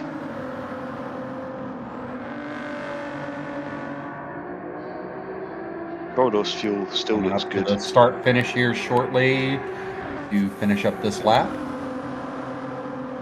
Arrow is just really putting the pressure on playing peekaboo with his mirrors. He is, yeah. So, don't forget I'm still here, Corridor. Here's a line from Days of Thunder about that. Stop playing peekaboo around his rearview mirror. I thought you boys had it done for that by now. No, I don't think these guys have had enough yet. Not yet. Actually, Maybe just on watched the that a few days time to ago. stop pricing. Yeah, eating ice cream. I watched that a couple days ago in preparation for the NASCAR race coming up on for the Daytona 500. That's a great Yeah, film. it's Oh yeah, just not the same as it used to be. right. Well, a lot of it's I love from Hollywood too. I love Days of Thunder. It's Oh, one yeah. one of my favourite films. So I don't know why it just sounds weird when you say it though. Just Does it? What, Days of Well- Thunder or NASCAR? Or just both? just both. But just I don't know why. It's a different skill set, you know. It's you hear all the guys talking about fighting between Formula One and Indy, and all the other different racing disciplines. And there's a reason why F1 drivers don't do good in NASCAR, and there's a reason why NASCAR drivers don't do good in high downforce F1 cars because it's a different style of racing. Arrow's not taking Arrow's any just credit. fucking Like this, that position's mine. I'm getting off. Yeah, he's definitely trying to slow up the field. He's taking the Corridor's got a half This is second. going to give Papa a chance to bring himself back up into the mix, but it's Does. also going to give SPC a chance to pull away. Cole's gonna lose the trailing arm of these two guys picking up his slip, so it'll be interesting now to see what happens. Corridor's about to go flying past Arrow again. I really don't know who to pick for, like, thinking about driver of the race. Like, I don't know if I want to do SPC, aka Cool Trickle, or Saint, because they both had a great drive so far. I mean, Saint up in P5, SPC leading the way after getting brought in due to an unfortunate disconnect. Yeah. I mean, for Cole, I mean, I think we can all appreciate how difficult. Oh, no. He's let up. Well done, Arrow. Well done. He's let up. It's just played into Cole's hands. No, I was just about to say that, you know, any one of us that have raced in this championship or another championship, we all know how hard it is to get warm, keep warm, and, you know, be fast. And, you know, Cole didn't do any qualifying and came in. He wasn't expecting to race and came in to be part of it. So for him And to using get up a to car speed that almost no one else has used. Yeah. I think it's incredible that Cole's done that, to be honest. Yeah, and that's a fair point, but Stiggy down in the comments did bring up the point, Saint for choosing the underdog car. How often do you see Mustangs anymore, especially in the higher end lobbies? And you do. It's true. You know. Would somebody just go off in the back there?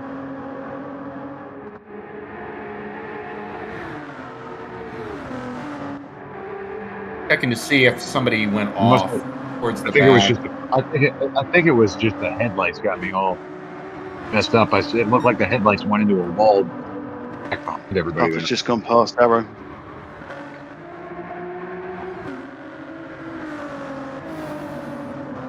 I wonder if that was a half second or there was something else that happened to Arrow following this half second, because Corridor doesn't seem to have lost as much time. Bearing in mind Arrow and Corridor were together. Okay.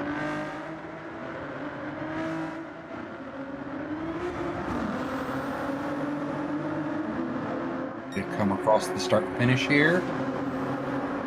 We're going to start seeing people coming in very shortly. There we go. Amarillo's in and already. This lap is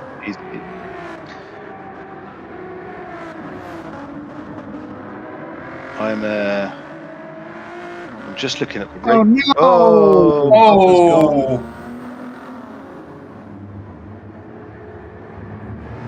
Unlucky, Papa. Oh man, it's got to be heartbreaking. Yeah, it is. It's all right. Get your head down. You're still in fifth. Indeed. Still a race to happen.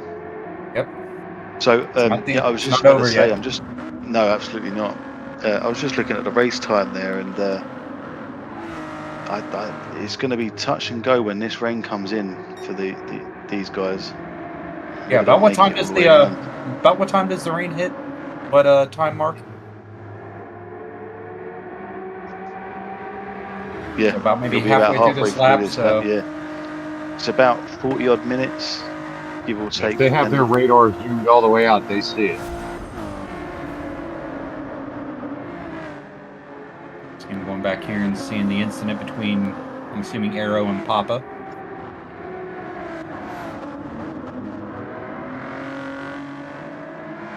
Oh! Just lost. Did he touch him? I couldn't tell from that. I think Arrow was just in the inside there, and Papa may not have seen him, and yeah, spun him round. I couldn't quite see that.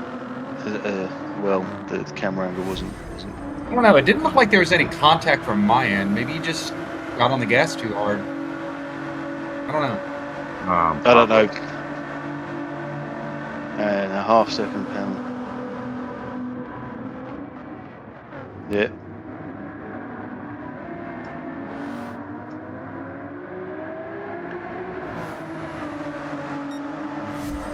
Oh, mate, we're going to try it. There we go. We're going to have There a we look go. at the incident between Papa and Arrow. See what happens. Yep. No, he just lost it. Nope. Yeah, he just lost it, and then He helped Arrow, him- unfortunately, he just helped him along helped him after he around. lost. Yeah, he helped him around. It happens. It's rough. Yeah, the track is getting Croatia. So yeah, the track's getting cooler. The tires are getting worn. You know, it's a combination of everything there that caused that. Goodness. It looks Yeah. like it. And at the moment, you know, you can't look very much past Corridor. I think his fuel consumption is far better than Cole's. He's going to come out in front of him by a fair few seconds, in my opinion. Yeah. Cole's going to have to come out and put some quick laps in to catch up.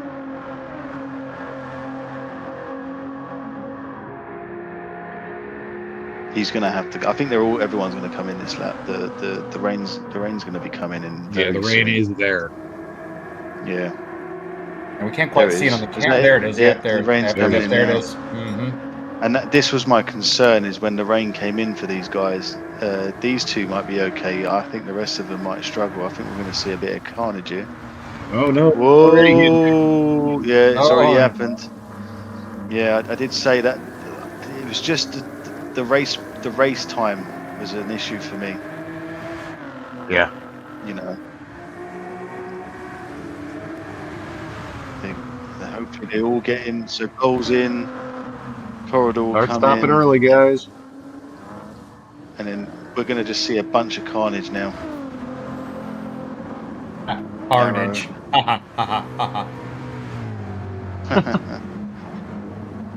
And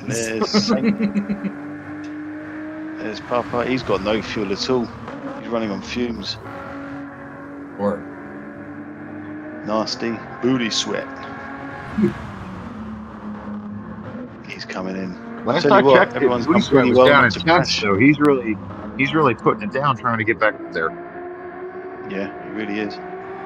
Now let's see what's going to happen here with the fueling situation. Who's going to get hung out and who's going to get out quick? Yeah, look at that. I mean, Corridor's got 50% more fuel going in than Cole. You know, Corridor had 10 litres, Cole had 5. They are out on top of each other. They're at it. oh Right on top. man. It is going to be a drag race for 2 laps. It really is. I wonder if they've both built up the same amount of fuel. Can you just check? Oh yeah. Yeah, pretty much similar. Yeah, they got Okay, to the so this same is amount. now- I think it was This is now the just down loss to of raw traction. pace. Mm-hmm. It was just the loss of traction when the rain started coming down that set Corridor back a little bit. And Yeah, but since he had to take less fuel, he came out right on top of him. yeah, that was real close. Oh, yeah, Oof. Yeah. it's going to be a. Yeah, this It's is gonna where be it's an going interesting to. finish. Yeah, right here at the Mulsanne. This is where it's going to get interesting. Because now there's no more strategy here. There's no more. Got to look after my tires or fuel. They all know what they got. They're playing to do now, nice. and that's where the late braking, overdriving comes into play. I don't know. I think SPC, aka Coles, got him because I don't know. Let's see. Well, Cole's well in the within driving draft seat, range. really. So Yeah, okay, Cole's in the driving seat in terms of there's not many corners, and as long as you don't get past cleanly on the straight, as in they are in front of you, trying to overtake him on the corners is difficult. So, you know, Cole is no mug when it comes to trying to overtake him. He'll play hard and Indeed. fair. It must be said, hard and fair. He's Oh, a yeah. great racer. Let's see. Here, coming towards the end of the Mulsanne. Corridor's still close. I think it's still. Yeah, it's definitely close enough for the draft. So. Do you see, the draft is what we call, what you Brits call slipstream. JK. Giraffe slips. It's all right. I know. I'll be all right. I just wanted to make sure you knew that. I think that translation's okay.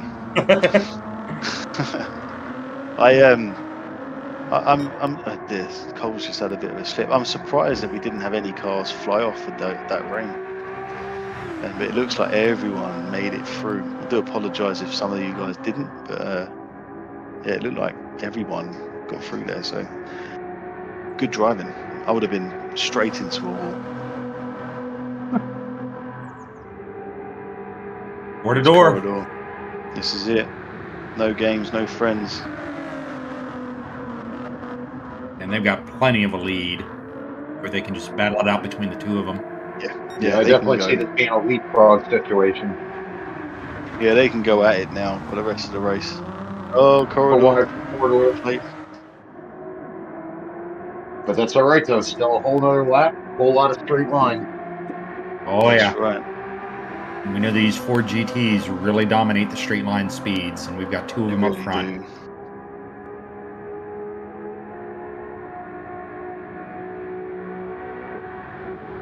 Cole's trying to Like stay off elected line here. Try and keep the tyres low, keep the tyre temperatures low on these inters.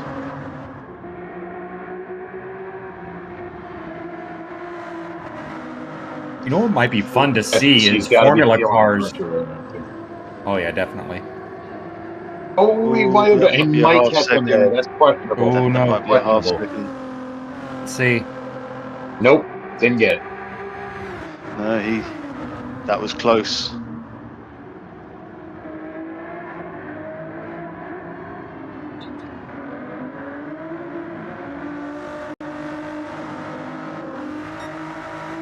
We transition into the final lap here.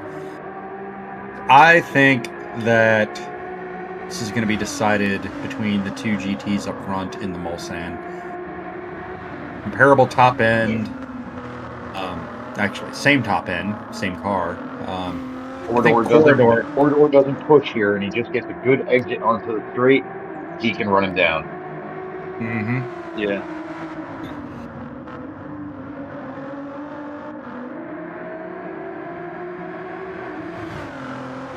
Makes my Ford fan heart happy to see Ford just straight dominating this weekend. That's it. Oh, it's because there's not a lot of turn. Yeah, straight line speed is okay for a Ford. Poor Ford. Yeah. We got the proprietor of PHG in P5. I'm happy to see him top 5. There you go. He's done well with the spin that he had, and then a couple of the penalties. So good solid showing.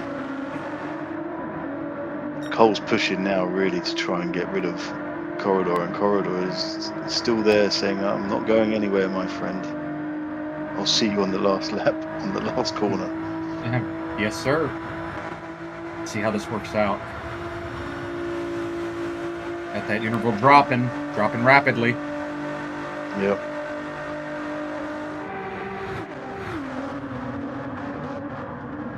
Now that the road's a bit damp and the track has got a bit cooler, it's harder to brake slightly later because of the way the track is. The tyres do become a bit slippery, and not that you become out of control, but you get that sensation of the car not wanting to be as compliant as it normally would with a set of softs or slicks on a dry track, where it becomes more predictable about how the car will feel. There's an element of unpredictability under braking when the track's like this.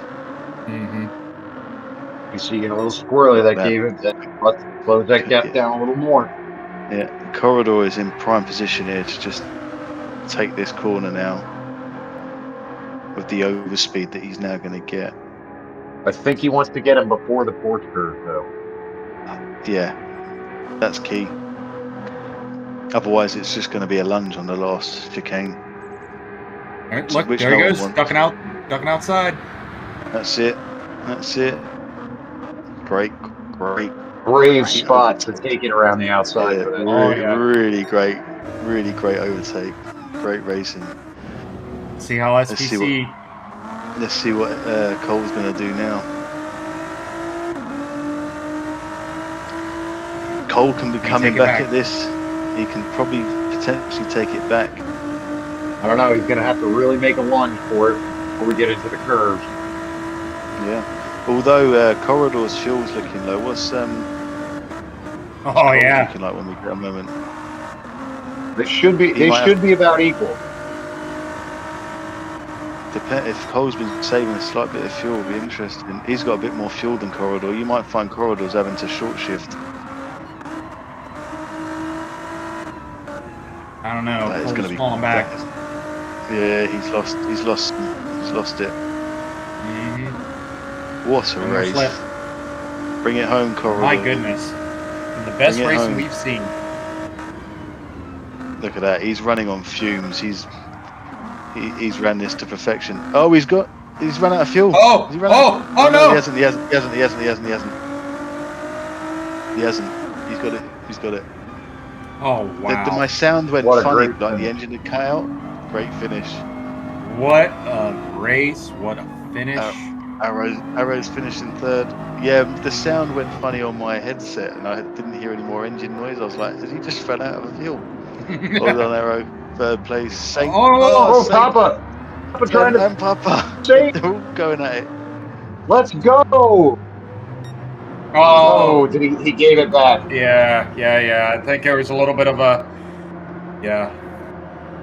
good sportsmanship. Once again, Papa's Right. showing us what our community is all about. Nasty in the wall. Great.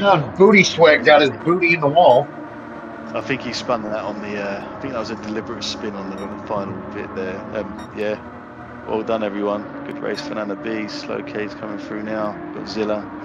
I think followed by Croatian and Speed Bump.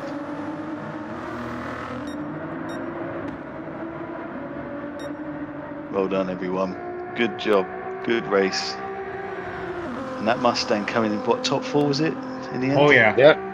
Oh yeah. We'll be talking about that later. That's Yeah. Oh that yeah. makes my American heart smile. It's America, goddammit. America. It's American, goddammit. That's funny. Excuse. And we Well have done for the race victory win, for Corridor. Yes, sir. Well done. All right, and JK, you want to run us through the finishing order? No, I sure can. So Corridor got the race win with a full race time of 51 minutes and 49 seconds and 0.9.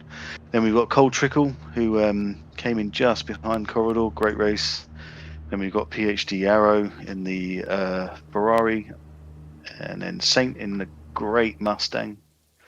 Then we have Papa in the GT race car, and then Nasty. Then Amarillo and Strict.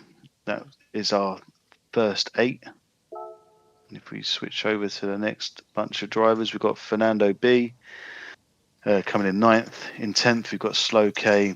RSR Zilla is in 11th. Got Croatian in 12th. Speed Bump 13, and Stephen Seals coming up in 14th. Incredible race. Race. Just It was great, just amazing. great, just cinema. Yeah. Couldn't make it Yeah. up. Right. So drivers of the race. What do you guys think? Well, if I'm going to be honest in this one, and I hate to say it, I wanted to pick Papa. I mean, he did recover, and he still hung on, finished top 5. But I'm telling you, Saint, that drive to come from the back of the field with an underrated car, the only driver, as far as I know, to use a Mustang, and to still come out here and inside the top 5, that I'm going to go with Saint. Okay. I'm going to stick with the driver I said in the race, Cole. Can't underestimate how difficult it is to come in cold and produce a drive like that. So yeah, mine's cold.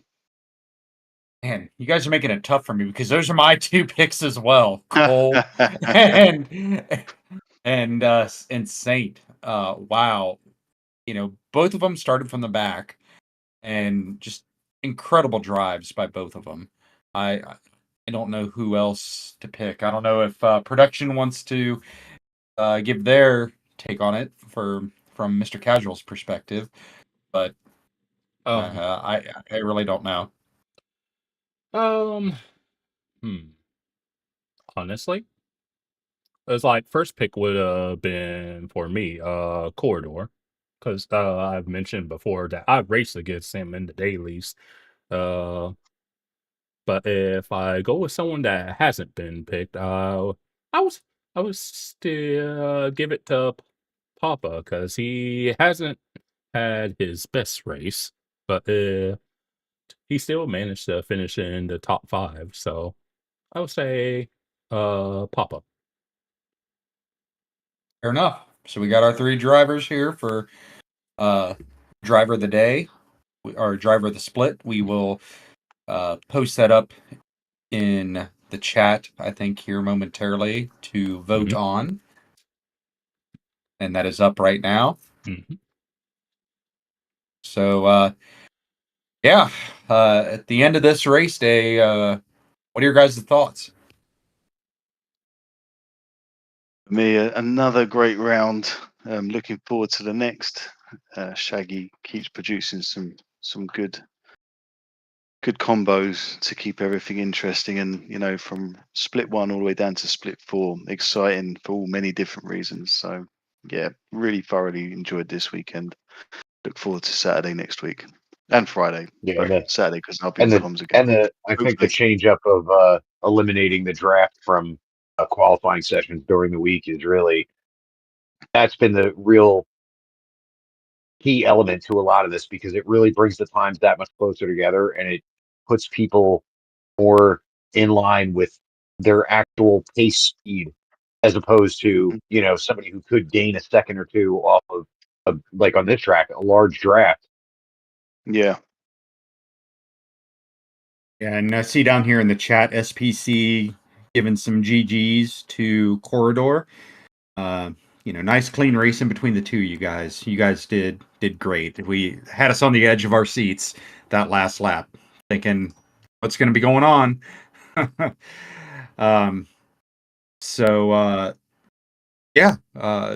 Gotta also thank both Jersey and JK, my fellow co-commentators. I know especially JK.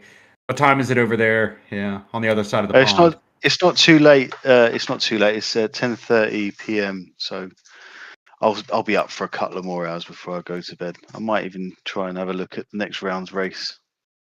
Fair enough. That would be good for getting ready to practice once again. Just real quick thanks to our sponsors. Let me pull up the screen here for it. So that once again, thanks to 40 Racewear, Lithograph Comics, BDX Graphics or GFX, and Mixed Chronicles. Really appreciate your support for this whole series. It means a lot to us. And looking forward to seeing everybody for the next couple of races. I know this whole weekend was dominated by Ford, and that makes me particularly happy. Don't get used to it, folks. Yeah. Right there. Right there, buddy. Right there. Cole, it has been voted as the driver of the day or driver of the split. So yeah. Any closing thoughts from you gentlemen before we retire for the evening? Nothing special from me, but I know JK's had a lot to say. So yeah, I've always got to say something, no, I just want to say thanks to all the drivers and to you two for letting me be part of the comms again. And yeah, it's been enjoyable. I've really enjoyed this race, and yeah, to all the drivers, thank you. Oh, it's definitely been fun. especially exchanging some banter and everything like that. It's a good time. That's why I like being up in the booth half the time. And for those that didn't know, this was my first time broadcasting race day. So I was telling the fellas in between break, I was like, I didn't have anything to be nervous about, but I was like kind of nervous, hoping I didn't fat fingers or something or miss too many replay opportunities. So I think I did okay, all things considered. It's just one of those things. You just need more seat time to get used to it, and I'll get rid of those butterflies. But I think the three of you did pretty well today. And poor JK, I was like, he like carrying as much as he did. It was like, it's no wonder the man is tired. Yeah, Mr. Casual, you did great. You did great. You did a great job. Once again, I went through the same thing myself, getting on and doing this thing. And once you get used to it and understand, especially with the supportive community we have, it becomes more and more natural as time goes on, as you're, doing these roles. It's kind of like racing. It's like you can have all the talent in the world, but you at a certain point you just need seat time. Yeah. Seat time, That's it. 100%. That's you got to have that time to, run the lap over, figuratively in this case for you running production, running the lap over and over, so you get a feel for how things should go. But you did a great job, man. It was a fun afternoon, early evening for me, definitely. So Yeah. do we have anything set up that broadcast was great. shows? Yeah. Do we have anything set up? Well, we just got Papa that jumped into the chat here. What's going on, Pops? Good race, man. Good race. You're still live. Do you have anything you want to say to everybody out Did he there? leave? Papa? I think he backed out. Oh, No, okay. he's still in there. He's probably just He's had enough of us already. So right. I've come in. Can you hear me now? From Yes, the production yes. side. From the production side, do we have anything? Do we have anything Papa's on there. deck for next thing? I think he's waiting until we're off the air. But So, do we have anything set up to show for the next round, or no? not really. It's just Red Bull Ring, and I know Shaggy said it's not going to be as wet as this round, but it'll be between the Lancer and I believe the WRX. So that'll be I just wanted fun. to jump in here real quick and just say what an amazing 4 races we had this weekend. Yeah. They were intense. It wore me out, and I'm glad it's over. But man, they were freaking good. Yeah. It's Le Mans, right? Really good. It was Le Mans, yeah. Good job to all the drivers, all the broadcasters, all the commentators, everybody in the back room. I'll let you guys go, and I'll catch you later. Thanks. Take it easy, Cheers, Papa. Papa. Cheers, mate. Yep. Yeah, I guess All right. we'll Any closing thoughts, gentlemen, before we wrap this up? Nope. I think we're Not good. for me. I've I've said enough. I've given everyone a headache. I'm gonna go and have some water. Yeah, let's you see a couple of us who broadcasters, if you feel up to it, check us out on the various socials we have listed here. Until next time, as I always say at the end of my streams, stay safe out there. Don't do nothing I wouldn't do. We will catch you all later, and have a good week.